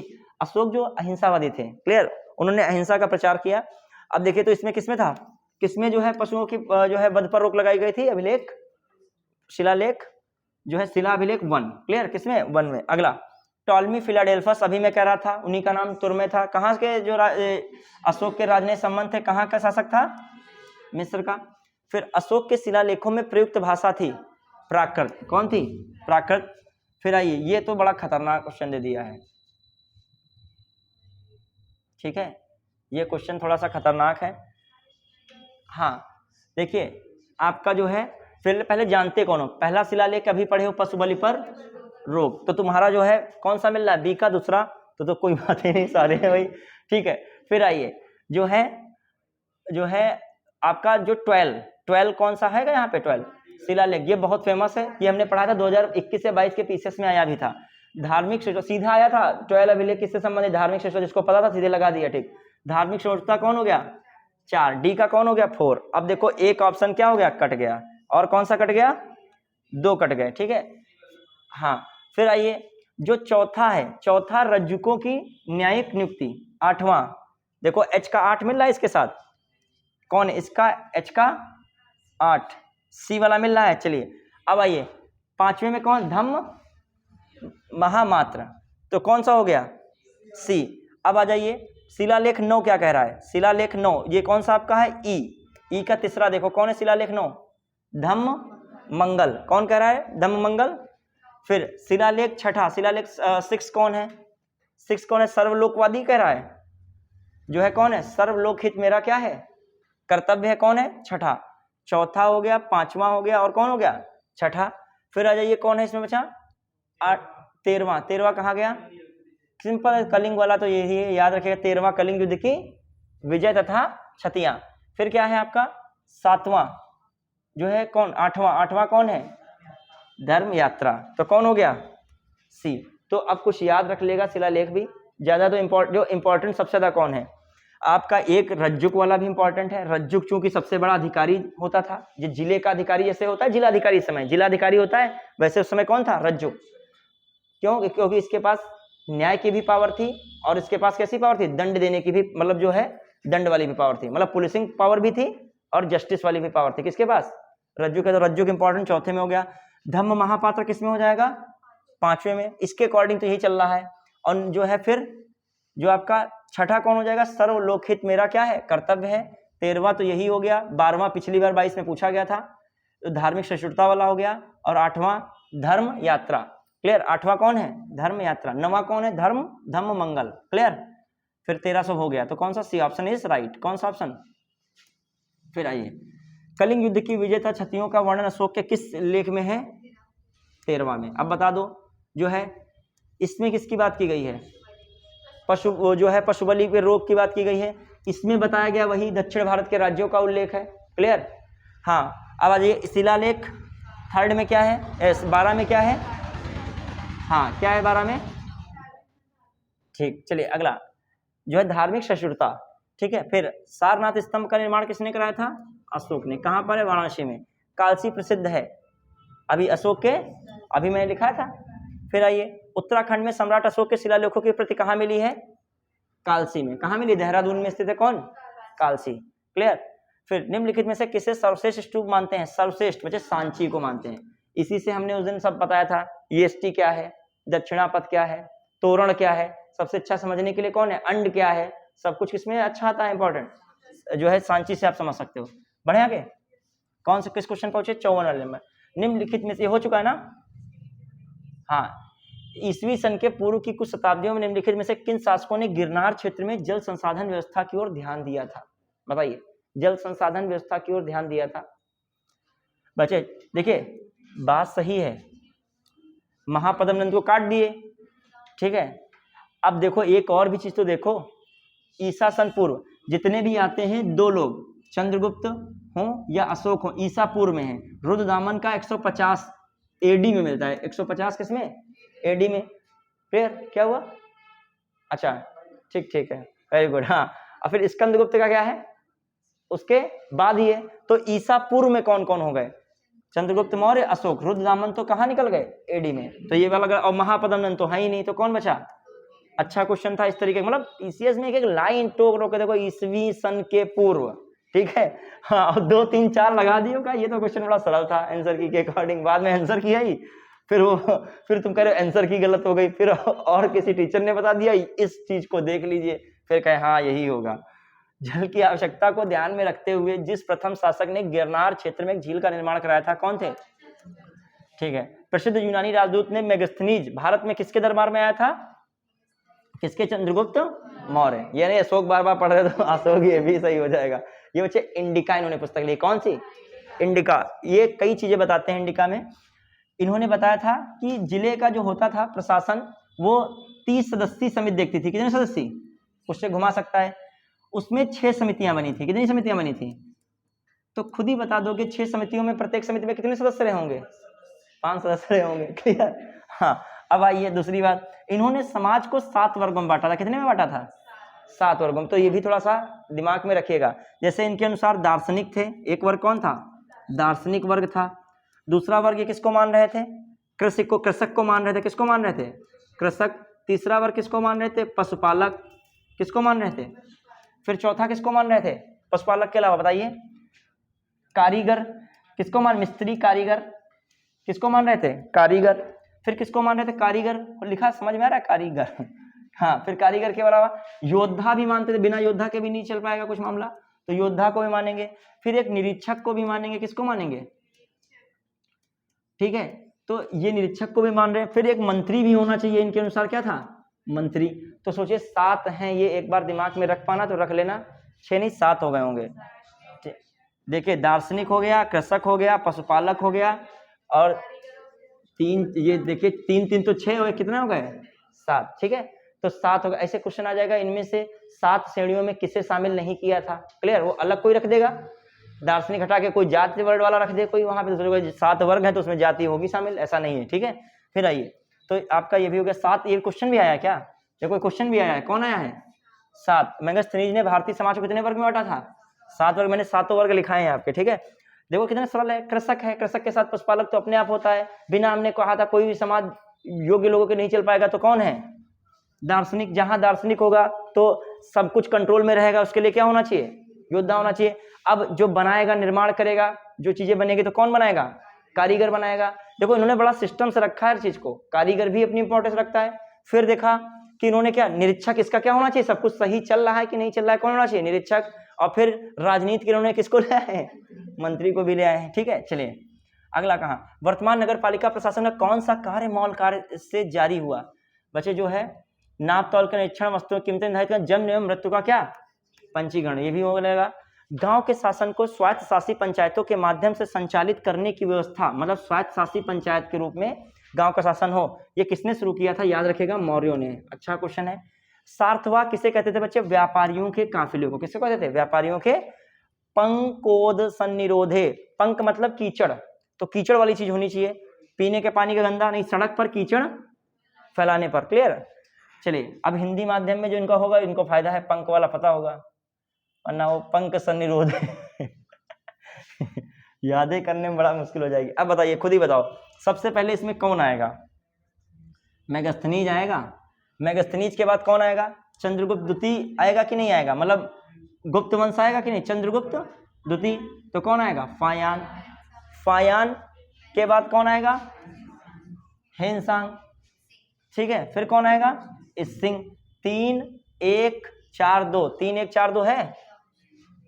अच्छा क्वेश्चन ये भी था। ऐसे आते हैं दर्शन जो है, ऐसे दे देगा, अल मसूदी दे देगा, अल बरूनी दे देगा यहाँ पे, मतलब मुस्लिम वाले भी शुरू हो जाएंगे तो फिर और सीक्वेंस गड़बड़ा जाएगा। अब्दुल रज्जाक दे देगा वहां पे। अब फिर सेट करो, मार्को पोलो ले आएगा बीच में। अब कहेगा तुम जो है घनचक्कर हो गए, जो है कौन कौन पढ़े, कौन कौन आ रहे हैं। अब ये पूरी हिस्ट्री पढ़ोगे सब क्लियर हो जाएगा, एक एक चीज क्लियर होगी। मौर्यकालीन शासकों ने धार्मिक आधार पर भू अनुदान नहीं दिया था। बिल्कुल बात सही है। मौर्यकालीन शासकों ने धार्मिक आधार पर भू अनुदान नहीं दिया। ये सब कहीं ना कहीं धीरे धीरे जो है पतन के कारण किसके बनते जा रहे हैं? मौर्य। क्योंकि देखोगे तुम्हारा नजरिया कुछ सोचने का अलग है, उस समय का नजरिया कुछ अलग था। क्योंकि मौर्य वंश ने जो मूर्तियां इत्यादि थी उनको भी प्रसाद देना बंद कर दिया, यज्ञ वगैरह अनुष्ठान थे उनको भी बंद कर दिया, क्योंकि ये किसके सपोर्ट में चले गए? बौद्ध धर्म के। अशोक तो बैलेंस कर गया, लेकिन बाद वाले शासक क्या नहीं कर पाए? बैलेंस नहीं कर पाए। अशोक शैव धर्म से भी गया था, तो वो थोड़ा बहुत बैलेंस रहा, समझते रहे कि चलो अपने बीच का व्यक्ति है, थोड़ा सा जो है उस धर्म का पालन कर रहा है। लेकिन बृहदत्व वगैरह पूरी तरीके से किधर झुक गए? और केंद्रीकरण बहुत ज्यादा हो गया। सब कुछ कहां पे हो गया? केंद्र। केंद्र मतलब जो है हर चीज जो है विकेंद्रीकरण नहीं कर पाए। तो ये सब कारण किसके पतन के हो गए? और 100 की सीधी एक बात, कोई भी साम्राज्य जो पतन होता है तो एक ही कारण होता है, उसका नेतृत्व जो है क्या हो जाए? कमजोर हाथों में पहुंच जाए अपने आप। और जो मजबूत हाथों में जो कमियां होंगी सब क्या हो जाती हैं? सब अच्छाइयां भी इतिहासकार सब लिखने लगते हैं। फिर आइए, भूदान के विरुद्ध कृषकों ने विद्रोह किया। ये बात क्या है? भूदान के विरुद्ध, जब भूदान हो ही नहीं रहा है तो विरुद्ध काहे कृषक विद्रोह करेंगे? तो पहली वाली बात क्या है?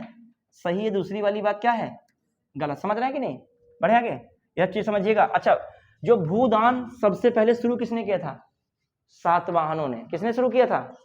और सबसे ज्यादा भूदान किसने किया था? गुप्तों ने। किसने किया था? गुप्तों ने। तो समझते चलिएगा। मौर्य काल में टैक्स को छुपाने के लिए बच्चे सीधे सीधे क्या मिलता था?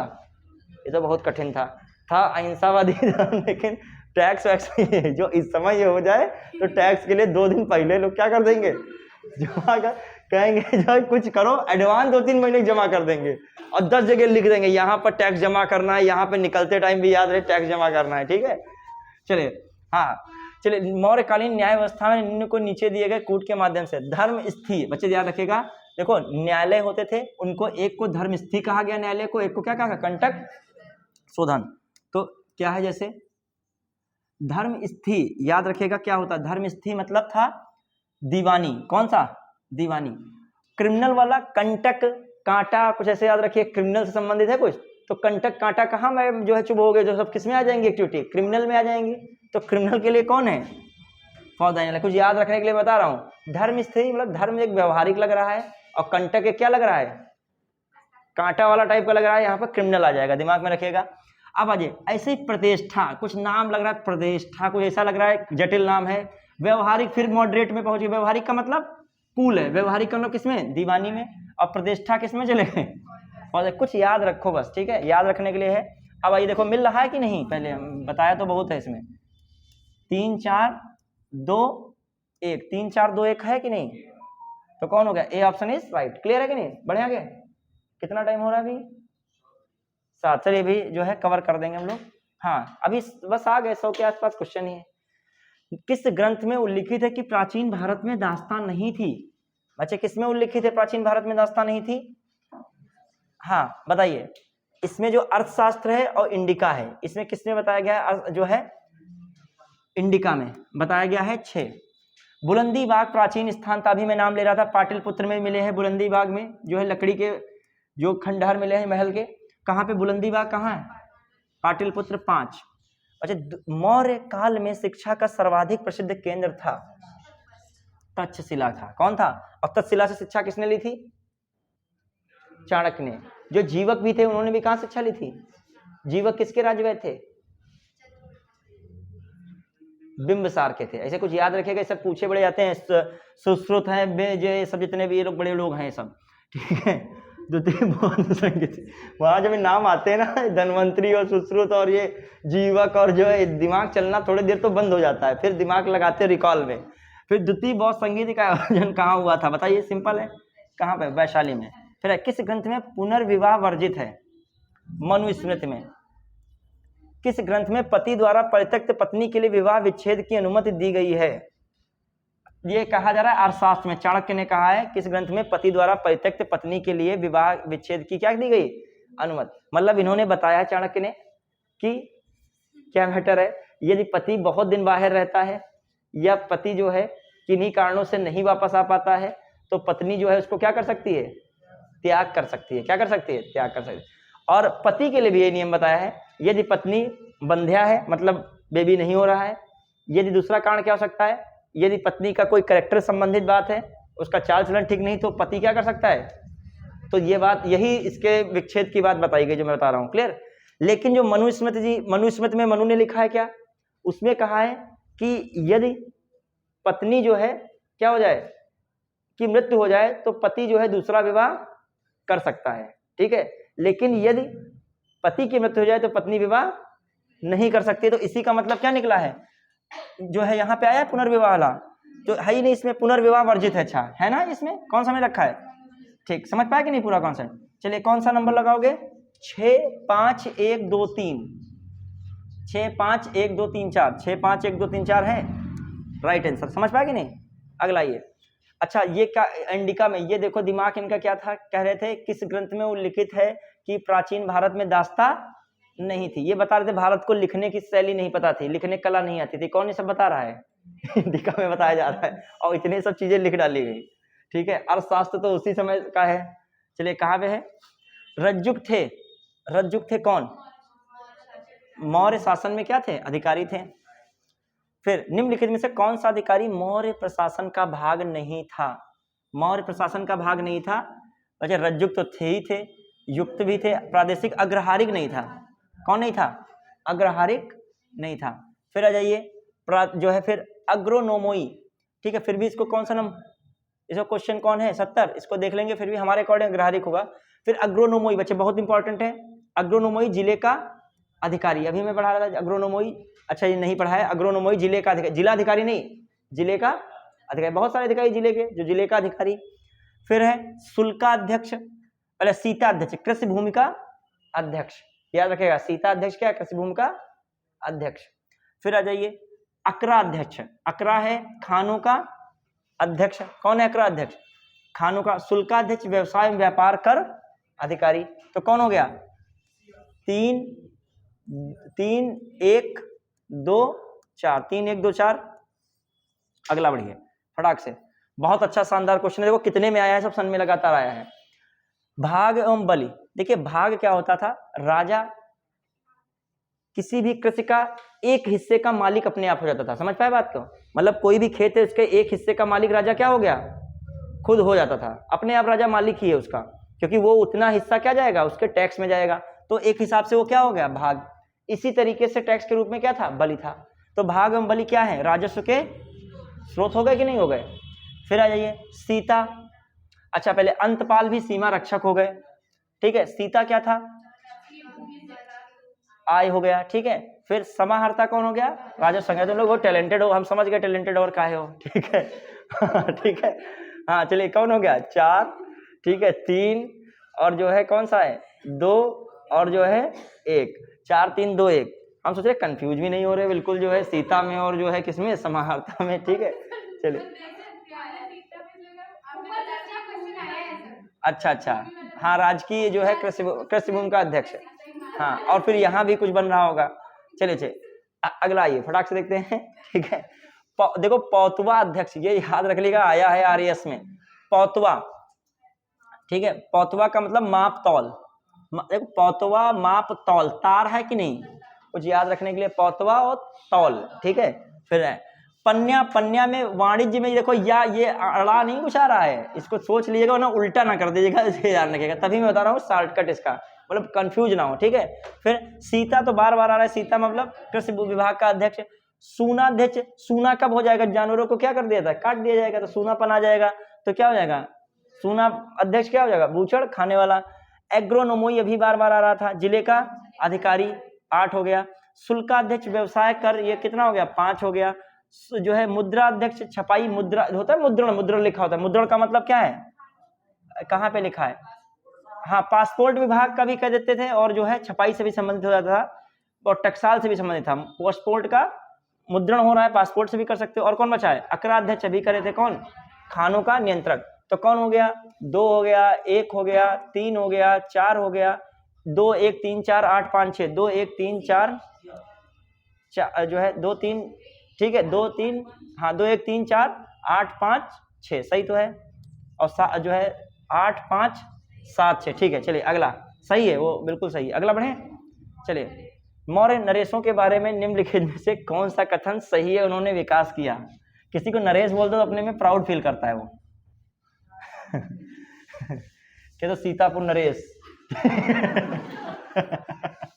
ठीक है, चलिए, हाँ चलिए, हाँ अब जो है क्या बताना, उसमें आंसर क्या लिखा था? वही तो हम कहना चाह रहे थे, क्वेश्चन था कि नहीं था? गायब था। हाँ, मौर्य नरेशों के बारे में इनसे कौन सा कथन सही है? उन्होंने विकास किया था। अच्छा, ये विकास क्या कर रहे हैं? संस्कृत कला साहित्य का विकास तो किया था कि नहीं? प्रांतीय विभाजन भी था। अब इनके खासकर जो बहुत जो है विकेंद्रीकरण नहीं था, लेकिन कुछ प्रांत थे, जैसे उत्तरापथ। कौन था? उत्तरापथ था। बच्चे कौन था? दक्षिणापथ। कौन था? दक्षिणापथ था कि नहीं था? फिर उत्तरापथ हो गया, दक्षिणापथ हो गया। फिर जो कौन सा था आपका? प्राची वाला क्षेत्र था, पूर्वी मतलब। फिर कौन था? अवंत भी था, अवंत भी था, और कौन था? कलिंग भी था। कौन था? कलिंग। तो ये तो बहुत फेमस रहे प्रांत है, 3 2 5 प्रांत। अब इसमें बताइए, उत्तरापथ किस राजधानी? तक्षशिला थी। बच्चे, दक्षिणापथ की राजधानी सुवर्णगिरी थी। प्राची की राजधानी पाटलिपुत्र थी। अवंत की राजधानी कौन थी? उज्जैन थी। और बच्चे, कलिंग की राजधानी बहुत इंपॉर्टेंट, तोसली थी। कौन थी? तोसली, ठीक है। उत्तरापथ की राजधानी कौन मैंने बोली है? तक्षशिला, ठीक है। और इसकी कौन बोली है? सुवर्णगिरी। और प्राची के कौन? पूर्वी वाला, बिहार साइड में पूर्वी कौन होगा? पाटलिपुत्र, क्लियर। और इसकी कौन है? उज्जैन। अवंती कौन है? उज्जैन, ठीक है। फिर आइए, तो ये भी हो गया, सही है, ये भी सही है। सोने के सिक्के तो यूनानी चलाते हैं। कौन चला रहे हैं आके? अभी इनके बाद यूनानी आएंगे, वो सोने के सिक्के चलाएंगे, तो ये गलत है। हिंदू कुछ तक साम्राज्य था, अभी मैं जो है चर्चा कर रहा था। तो कौन हो गया? ACD, ACD। निम्नलिखित में से क्या कह रहे हो मुझे? सातवाहन सोने के ही सिक्के नहीं चलाते, और सारे चलाते थे, ठीक है। ठीक है, सोने के नहीं चलाते थे, ठीक है। शीशे के चलाते थे, प्रोटीन के चलाते थे, क्लियर। हाँ, अब आइए कहाँ पे? निम्नलिखित में से किस राजवंश के शासकों के सुदूर देशों जैसे सीरिया एवं मिस्र के साथ राजकीय संबंध थे? ठीक है, किसके थे? मौर्य के थे। चंद्रगुप्त, बताइए किस नाम से आता है? सेंड्रोकोटस, बिंदुसार, अमित्रघात, अशोक, प्रियदर्शी और चाणक्य। तो 2 हो गया, फिर 3 हो गया, फिर 1 हो गया, फिर 4 हो गया, 2 3 1 4, 2 3 1 4, ठीक है। विदेशियों को भारतीय समाज में मनु द्वारा दिया गया सामाजिक स्तर था बच्चे। फालन जो है क्षत्रिय, फालन क्षत्रिय जो क्या ये याद रखिएगा 14 में आया है फालेन छत्री। क्या कहा था विदेशियों को मन द्वारा क्या नाम दिया गया? फालेन छत्री। ओके, हिंदी नाम ज्यादा कठिन है, ठीक है। फिर बचे लोथल एंशिएंट डकयार्ड था, बिल्कुल था। Rajgiri lion capital of Ashok, lion capital of Ashok. अच्छा, Sarnath first sermon of Buddha, ये बात क्या है? सही है। Rajgiri lion capital of Ashok है राजगीर। पाटलिपुत्र थी, क्या थी उनकी? Nalanda great seat of Buddhist learning, ये बात भी सही है। तो गलत कौन है? राजगीर वाला, ये सही है। तो 1 2 4, 1 2 4 है सी। थोड़ा पढ़ लीजिएगा, ये नहीं बस राजगीर देखा, अशोक कैपिटल ही नहीं है वो, पाटलिपुत्र है। और पेपर अत्यंत सरल लगने लगता है उस समय स्थिति में जब आंसर की आती है तो अत्यंत जटिल हो जाता है, ठीक है। अंतिम मौर्य सम्राट था, बच्चे याद रखिएगा, बृहदत्त। इनको शुंग ने मार डाला था। किसने? शुंग ने। और उनका नाम क्या था? पुष्य मित्र शुंग। पुष्य भूत मत लगा देगा, पुष्य मित्र शुंग, ठीक है। शुंग वंश कह सकते हैं। अंतिम मौर्य शासक बृहदत्त की हत्या उसके सेनापति किसने की थी? पुष्यमित्र शुंग ने की थी। अंतिम शुंग राजा देवभूति, याद रखिएगा कौन थे? देवभूति की हत्या कौन कर रहे? ब्राह्मण मंत्री वासुदेव कनु ने की। उसने सिंहासन क्या कर लिया था? हथिया लिया था। अब जब हत्या कर ली तो कोई है ही नहीं, उसके बाद सिंहासन हथिया लिया, क्या लिखने की जरूरत थी, ठीक है। आंध्र सिमुक ने कनु राजवंश के अंतिम शासक को पद से क्या कर दिया? वंचित कर दिया। तो अब देखिए ये तीनों बातें क्या हैं? सही हैं। क्लियर? तीनों बातें क्या हैं? सही हैं। तो मतलब सातवाहन के संस्थापक कौन हो गए? सिमुक हो गए। कनु के संस्थापक कौन हो गए? वासुदेव हो गए। कौन हो गए? वासुदेव। और शुंग के कौन हो गए? पुष्यमित्र शुंग हो गए। तो इसका मतलब ये तीनों सही हैं। सांची का स्तूप किस शासक ने बनवाया था? बच्चा किसने बनाया था? अशोक ने। भाग एवं बलि थे भी मैं कह रहा था, राजस्व के स्रोत। निम्नलिखित में से किस अभिलेख में अशोक के व्यक्तिगत नाम का उल्लेख? मैं भी बता रहा था 4 व्यक्तिगत नाम। मास्की, वही 4 में से घुमा घुमा पूछ लेता है। फिर आइए, कौटिल्य के अर्थशास्त्र में किस पहलू पर प्रकाश डाला गया है? बच्चे अभी मैंने कहा था राजनीतिक नीतियां हैं अर्थशास्त्र में घूमने ना लगो सामाजिक आर्थिक धार्मिक में, ठीक है।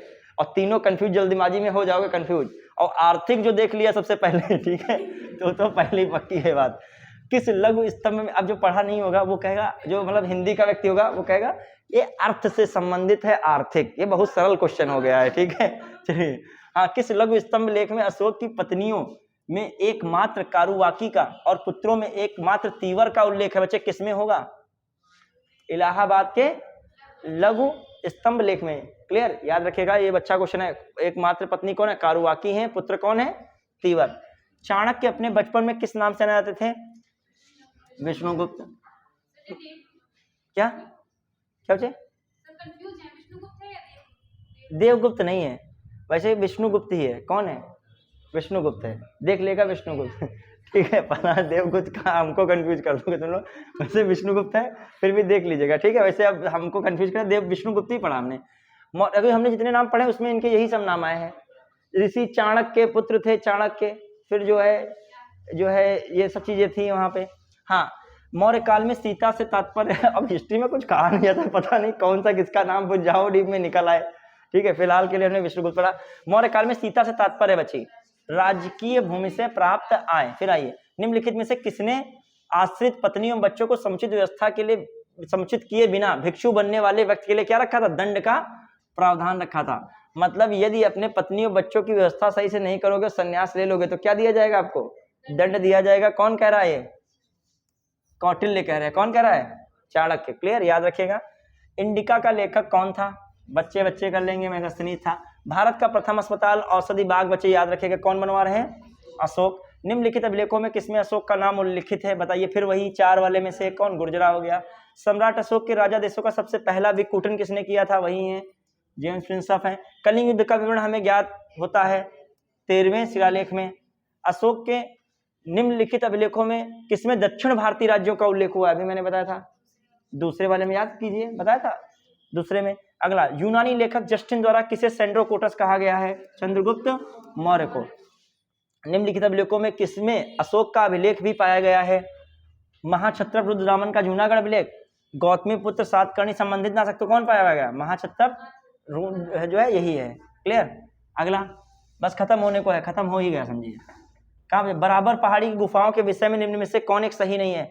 बराबर पहाड़ी पर कुल 4 गुफाएं हैं, ठीक है। बराबर पहाड़ी पे कुल 4 गुफाएं हैं। हाँ सही है, कर्ण चौपाल है, ठीक है वही है, बड़ा विकास सुदामा है, और कौन है, कर्ण और चौपाल है, एक ही मैंने लिख दिया होगा कर्ण चौपाल, ठीक। फिर आइए, 3 गुफाओं की दीवार पर अशोक के अभिलेख उत्कीर्ण है। ये अभिलेख इन गुफाओं को आजीविकों को समर्पित, देखिए पहली बात समझिएगा, पढ़ते चले जाइएगा, हार मत मानिएगा। लास्ट लाइन देखो क्या लिखी है, ये अभिलेख ईसापुर 6ठी शताब्दी के हैं, जब अशोक तीसरी बीसी में है। अशोक का राज्याभिषेक कब हुआ था, 261 बीसी में हुआ था, किस पे हुआ था, और उन्होंने कलिंग युद्ध के राज्याभिषेक कितने वर्ष बाद किया, 8 वर्षों बाद। तो सी जो है, एक सेकेंड, राज्याभिषेक वैसे ये हुआ था, उल्टा चलते ना इसमें, 269 में क्या हुआ इनका राज्याभिषेक, और इन्होंने 8 वर्षों बाद क्या किया था, जो है 261 में क्या किया इनका, कलिंग युद्ध हुआ। मतलब ये पीछे से क्या चलते हो, हाँ इधर साइड में रिवर्स चल रहे हो ना इसमें, ये पहले आएगा फिर कौन बाद में आएगा ये। तो याद रखिएगा, राज्याभिषेक 269 बीसी, कलिंग वार 261। अब बताओ तीसरी बीसी के हैं, और ये क्या बता रहे हैं, 6ठी, तो ये बात क्या है, गलत है, क्लियर। और बराबर गुफाओं का संबंध किससे संबंधित है, अशोक से आजीविकों को दिया था, बढ़िया के समझ पाए मतलब। चलिए, निम्नलिखित में से किस शासक के अपनी प्रजा को इस अभिलेख के माध्यम से परामर्श दिया, कोई भी व्यक्ति जो अपने संप्रदाय को महिमा मंडित करने की दृष्टि से अपने धार्मिक संप्रदाय की प्रशंसा करता है, तो अपने संप्रदाय के अत्यधिक भक्ति के कारण अन्य संप्रदायों की निंदा करता है, तो वह अपने संप्रदाय को गंभीर रूप से क्या कर रहा है, हानि पहुंचा रहा है। ये कौन कह सकता है, अशोक में ही दम थी ये कहने की, ठीक है। फिर आइए, निम्नलिखित कथनों पर विचार करते हुए नीचे दिए गए कोड का प्रयोग करें। सिकंदर ने अस्मक राज्य में, अस्वक वैसे है, अस्मक लिख दिया इन्होंने, अस्वक भी लिखा गया है कई बुक में, तो अस्मक राज्य में सभी स्त्रियों की हत्या कर दिया था, सही है कि नहीं है। नीसा जाति ने स्वयं को यूनानियों को वंशज बताया था, अभी रुक जाइएगा। कठगढ़ जात के लोगों ने सिकंदर के प्रतिरोध अपनी राजधानी संगल के चारों रथों को घेरा बना दिया था। सिकंदर व्यास नदी से लौटते हुए मालवा के संघर्ष में घायल हुआ था, ये बात जब डीप में पढ़ोगे सही है। आगलस, अब देखो 1 और 4 किसमें है, अब कोई बन ही नहीं सकता है। अभी अगलस जात वगैरह इतना कठिन है तो पढ़ लीजिएगा बस। अगलस जात में अपनी स्त्रियों बच्चों को आग में झोंक कर सिकंदर ने युद्ध किया था। जो सभी बातें क्या हैं, सही हैं, क्लियर। देखिए, जो योद्धा होता था उसके लिए बस एक ही लक्ष्य होता था, कैसे भी अपना साम्राज्य क्या करना, स्थापित करना। उसके लिए कोई दया धर्म कुछ नहीं था, जिसकी जरूरत पड़ती थी उसका इस्तेमाल करता था। सिकंदर का सबसे प्रबल प्रतिरोध किसने किया, किसने किया था, निचली सिंधु घाटी के ब्राह्मणों ने किया था, शायद यही होगा, इसको देख लिया जाएगा। हाँ, फिर आइए, यही होना चाहिए इसमें। अशोक के शिलालेखों के संदर्भ में निम्नलिखित कथनों में से असत्य कथन चिन्हित कीजिए। अशोक के शिलालेख गड़ारीदार हैं, अशोक के शिलालेख जो चमकदार पॉलिशदार हैं, तो ये वाला क्या हो सकता है, यही वाला गलत है, समझ रहे हैं। गड़ारीदार मतलब ऊपर खबर थोड़ा है, ये नहीं है, ठीक है। हाँ, फिर आइए, निम्नलिखित में से कौन अशोक के अभिलेख यूनानी लिपि में है, लखमान, बच्चे अफगानिस्तान क्षेत्र साइड में मिलेगा, कौन, लखमान, उधर मतलब उधरी साइड में, पश्चिम साइड में है, लखमान है। फिर देखो शहबाजगढ़ी मानसेहरा तो ऐसे ही हो गए, हम जो जान रहे हैं कहाँ है, पाकिस्तान में है, और पाकिस्तान में कौन सी लिपि यूज की गई है, खरोष्ठी। फिर एर्रगुड़ी तो अपने कहाँ पे है, एमपी साइड में, अपने भारत में, तो वहां पे कौन यूज किए है, ब्राह्मी। तो कौन बन रहा है, एलिमिनेशन ही कर दो, लखमान बन रहा है। निम्नलिखित में से मूर्ति शिल्प शिलालेख में अशोक के प्रस्तर रूप चित्र में रान्यो अशोक मतलब राजा अशोक लिखित है कंगन हल्ली, ये ऐसा क्वेश्चन आ गया है, इसको देखिएगा बाद में, कंगन हल्ली। हाँ, फिर अगला, किस वंश के शासकों ने सर्वप्रथम धार्मिक क्षेत्र में भूमि दान देने की व्यवस्था प्रारंभ की थी, मैं भी बता रहा था, सातवाहन। सूची में अब ये करना है आपको, हाँ इसको कर दीजिए, इसको जो है इसको इतना बड़ा क्वेश्चन इसको किया जाए, क्या क्या हो सकता है।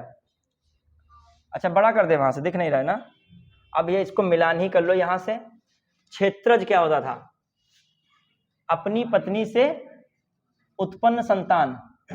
देखो है कोई 8 की नहीं है, 1 2 में है 8, चलो भी देखते हैं।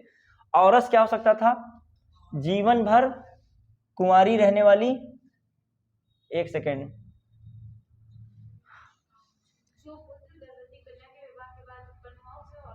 जो क्या है, जो पुत्र क्या हो सकता है औरस में, देखिए। अच्छा, जो कानीन तो हो सकता है, कुमारी कन्या से उत्पन्न संतान तो कानीन होता है, तो डी का कौन हो गया, 2 अभी 2 में तो 3 आ गए हैं, ठीक है। हाँ, अब आ जाइए, कौन हो जाएगा, अब देखिए सी का कौन हो गया, सी का अमाजू, जीवन भर कुंवारी रहने वाली क्या है, कन्या, जीवन भर अमाजु, सही बात, जीवन भर कुंवारी रहने वाली कन्या। सी का कौन हो गया 7। अब बताइए कौन हो गया, ए का पहला हो जाएगा क्षेत्रज, तो फिर कौन हो गया, ए हो गया आपका, ये नहीं, फिर क्षेत्रज को क्या, नियोग प्रथा से उत्पन्न संतान, तभी तो सी बन पा रहा है। फिर नियोग, देखिए अब देखिए मिलाइएगा, क्षेत्रज क्या हो गया, नियोग प्रथा से उत्पन्न संतान। नियोग प्रथा क्या थी, जो नियोग प्रथा में खासकर होता था कि यदि पति खत्म हो जाता है तो क्या देवर के साथ शादी होती थी, उसे क्या कहते थे, नियोग प्रथा। क्लियर। तो नियोग प्रथा से उत्पन्न संतान क्या कहलाता था, क्षेत्रज। औरस, औरस क्या था, औरस देखिए अपनी पत्नी से उत्पन्न संतान, अपनी पत्नी से, ये बिल्कुल राइट वाला चल रहा है मामला, औरस, ठीक है, औरत औरस, कुछ ऐसे याद रख लीजिएगा। अमाजु, अमाजु क्या, जीवन भर कुंवारी रहने वाली कन्या। कानीन, कुंवारी कन्या से उत्पन्न संतान। उपगत, उपगत का मतलब क्या था, ई का चौथा, ई का स्वयं को पुत्र रूप में किसी पति पत्नी को समर्पित करने वाला, स्वयं को पुत्र रूप में किसी पति पत्नी को क्या करने वाला, मतलब समर्पित कर रहा है कि मतलब हम गोद में गोद ले लिए गए हैं, ठीक है, मतलब पूरी तरीके से समर्पित कर दिए हो, ठीक है। फिर अपविध, अपविध क्या होता था, एफ का 6, अपविध क्या है, जिसे माता पिता ने क्या किया है, फेंक दिया हो, ठीक है। पौन पर पौनर्भव ठीक है, तो क्या है, पुनर्विवाह स्त्री से उत्पन्न, ठीक है। सहोदर या सहोड़ जो है, गर्भवती कन्या से विवाह के बाद उत्पन्न हुआ हो, इतना कंफ्यूजन जो हो गया है, ठीक है, कन्या से उत्पन्न हुआ। अब एक बार देख ले, कुछ महात्मा इतना पूछेगा नहीं कि पूछा नहीं गया है, टेंशन ना लीजिए, लेकिन फिर भी उससे कुछ पूछ ले तो गड़वाइएगा नहीं, ठीक है। जो पुत्र गर्भवती कन्या से विवाह के बाद उत्पन्न, अच्छा देखो ये सहोड़ जो हो गया, जो पुत्र गर्भवती कन्या से विवाह के बाद उत्पन्न हुआ, ये कुंवारी कन्या से उत्पन्न हुआ, तो कौन हो गया, कानीन हो गया। औरस क्या हो गया, जो कुंवारी कन्या ही रहे, नहीं, अमाजु हो गया, कुंवारी कन्या रहे। औरस तो हो गया पत्नी से उत्पन्न, और ये नियोग प्रथा से उत्पन्न। उपगत क्या हो गया, स्वयं को पुत्र रूप में किसी पत्नी को क्या कर दिया हो, समर्पित कर दिया हो। अपविध याद रखिएगा, जिसके माता पिता ने फेंक दिया। और पौन भर्व क्या है, पुनर्विवाह से उत्पन्न पुत्र, ज्यादातर पुत्र ही हो रहे हैं इसमें चलिए आइए, अब मैं तुम लोगों से पूछ रहा हूँ, क्षेत्र बताइए, नियोग प्रथा से उत्पन्न, ठीक है। फिर औरस अपनी पत्नी से उत्पन्न हो गया। अमाजु जो है विवाहित ही ना, मतलब जो विवाह ना करे, कुंवारी कन्या। फिर कानीन, कुंवारी कन्या से उत्पन्न पुत्र, ठीक है, संतान, ठीक है। उपगत जो है समर्पित कर देना, उपगत में चले जाना। अपविध फेंक दिया गया है। पौनर्भ मतलब पुनर्विवाह के बाद हुआ है। और सहोड़ का मतलब जो सिंपल है, जो गर्भवती कन्या से विवाह के बाद उत्पन्न। क्लियर। तो कौन सा ऑप्शन ठीक है। अगला, यह सबसे खतरनाक क्वेश्चन यही था, अभी तक हम इतना पढ़ डाले जो है। ये तो और जो आ गया है, जो है मौर्य काल में प्रणय कर था, ठीक है। भूमि अनुदान, भूमि कर, आपातकालीन कर, इसको देखेंगे। इसको जो है, हाँ एक सेकंड, जो किस विवाह में जो है वर द्वारा कन्या के पिता को एक जोड़ी गाय, गाय का मतलब बैल वाले संबंधित, गाय मतलब आर्स, आर्स कहते हो बैल को, क्या कहते हो, बैल को आर्स कहते हो। तो संबंध निकालिए, कौन है, गाय दी जाती थी। तो ये भी है। मौर्य काल में प्रणयम देख लेंगे, इसमें ए है या जो है, इसको देखेंगे अभी, ठीक है। फिर आ जाइए मौर्य काल में मार्ग, ये चलिए आइए इसको देखते हैं। मौर्य काल में मार्ग निर्माण अधिकारी कौन होता था, मार्ग निर्माण अधिकारी। अब देखो मार्ग निर्माण में कौन लगा सकते हो, एग्रोनोमोई लगा सकते हो, देखते हैं अभी। हाँ, मौर्यकालीन माप तौल, तौल में कौन था, जरूर पौतवा होगा, कौन है 6। इतिवृत्त राजवी जो है, राजवंशी इतिहासों में वीर गाथाओं के कंठस्थ करना किसका व्यवसाय था, ठीक, मागध। कंटक शोधन न लगा दिएगा कंठस्थ करने में, कौन होगा, मागध। मौर्यकालीन न्याय व्यवस्था में न्यायालय, न्याय व्यवस्था में कौन होगा, इसमें कंटक शोधन, वन है ना, धर्मस्थनी और वन है। फिर मौर्य मंत्रिपरिषद में कौन राजस्व इकट्ठा करने संबंधित था, समाहर्ता, समाहर्ता हो गया किसमें, 2। मौर्य काल में भूमि कर किस अधिकारी द्वारा एकत्रित किया जाता, भूमि कर, भूमि कर सीताध्यक्ष, कौन हो गया 6 जो है 4 6, ये क्या हो गया, ए का चौथा नहीं है, ए का कौन है, 5वां रखना चाहिए था। 5 6 4 1 2 3, 5 6 4 1 2 3, कौन हो गया 80। क्लियर। फिर आइए, हाँ अगला, क्या है इसमें, कौटिल्य अर्थशास्त्र के अनुसार सही है। न्यायिक दंड के परिणाम स्वरूप कोई व्यक्ति दास हो सकता था, ये बात सही है। स्त्री दास अपने मालिक के संसर्ग से पुत्र जनन पर कानूनी तौर पर मुक्त हो जाती थी। यदि स्त्री दास का मालिक उस स्त्री से पैदा हुए पुत्र का पिता हो तो पुत्र को मालिक का पुत्र होने का कानूनी हक मिलता था। फिर पढ़ लीजिएगा, न्यायिक दंड के परिणाम स्वरूप कोई व्यक्ति दास हो सकता था, ठीक है, कोई व्यक्ति क्या दास हो सकता था।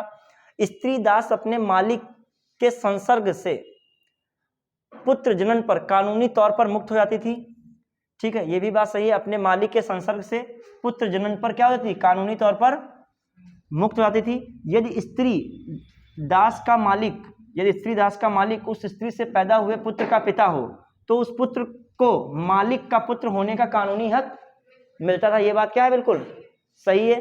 तो ये तीनों बातें इसकी क्या है, ये चाणक्य की क्या है, अर्थशास्त्र से संबंधित है। उसने प्रश्न जो बनाया 22 में IAS ने, वो पहले खूब लग रहा है अर्थशास्त्र को पढ़ा होगा और फिर जो बनाया है, ठीक है। चलिए, एंशिएंट हिस्ट्री तभी खतरनाक होती है, पता कभी कभी प्रोफेसर ज्यादा ही किताब पढ़ के जो है बनाने लगता है कि और वो अपेक्षा करता है कि तुम जो है पूरे साल क्या अकेले पढ़े हो, एंशिएंट हिस्ट्री ही पढ़े हो, ठीक है। चलिए, तो लगभग हम लोगों ने सब कवर हो गया कि नहीं। हाँ, पढ़ने वाला आपातकालीन होगा, क्लियर। तो फिर आपातकालीन ही होगा, हमको भी ये पहला डाउट लग रहा था आपातकालीन पे ही, क्लियर। तो ये आपका क्या हुआ, कंप्लीट। तो आज के लिए जो हम लोगों ने ये टेस्ट जो है सीरीज चल रही थी आपकी, प्रीवियस ईयर टेस्ट सीरीज समझ सकते हो इसको, तो उसमें कहाँ तक कंप्लीट कर लिया, मौर्य वंश। मौर्य डायनेस्टी एक बड़ा टॉपिक था, ये मान के चलिए, और इम्पॉर्टेंट टॉपिक है, चाहे प्रीलिम्स में हो चाहे इसका क्वेश्चन किस में आता हो, मेंस में। तो कल अब इसके आगे जारी रखेंगे, जो हिस्ट्री से टॉपिक जुड़े हुए होंगे उनको जारी रखेंगे, साथ ही साथ क्या रखेंगे, जो पॉलिटी में हम लोग पढ़ा रहे हैं वो PYQs वाली सीरीज चलती रहेगी, ठीक है बच्चों, धन्यवाद।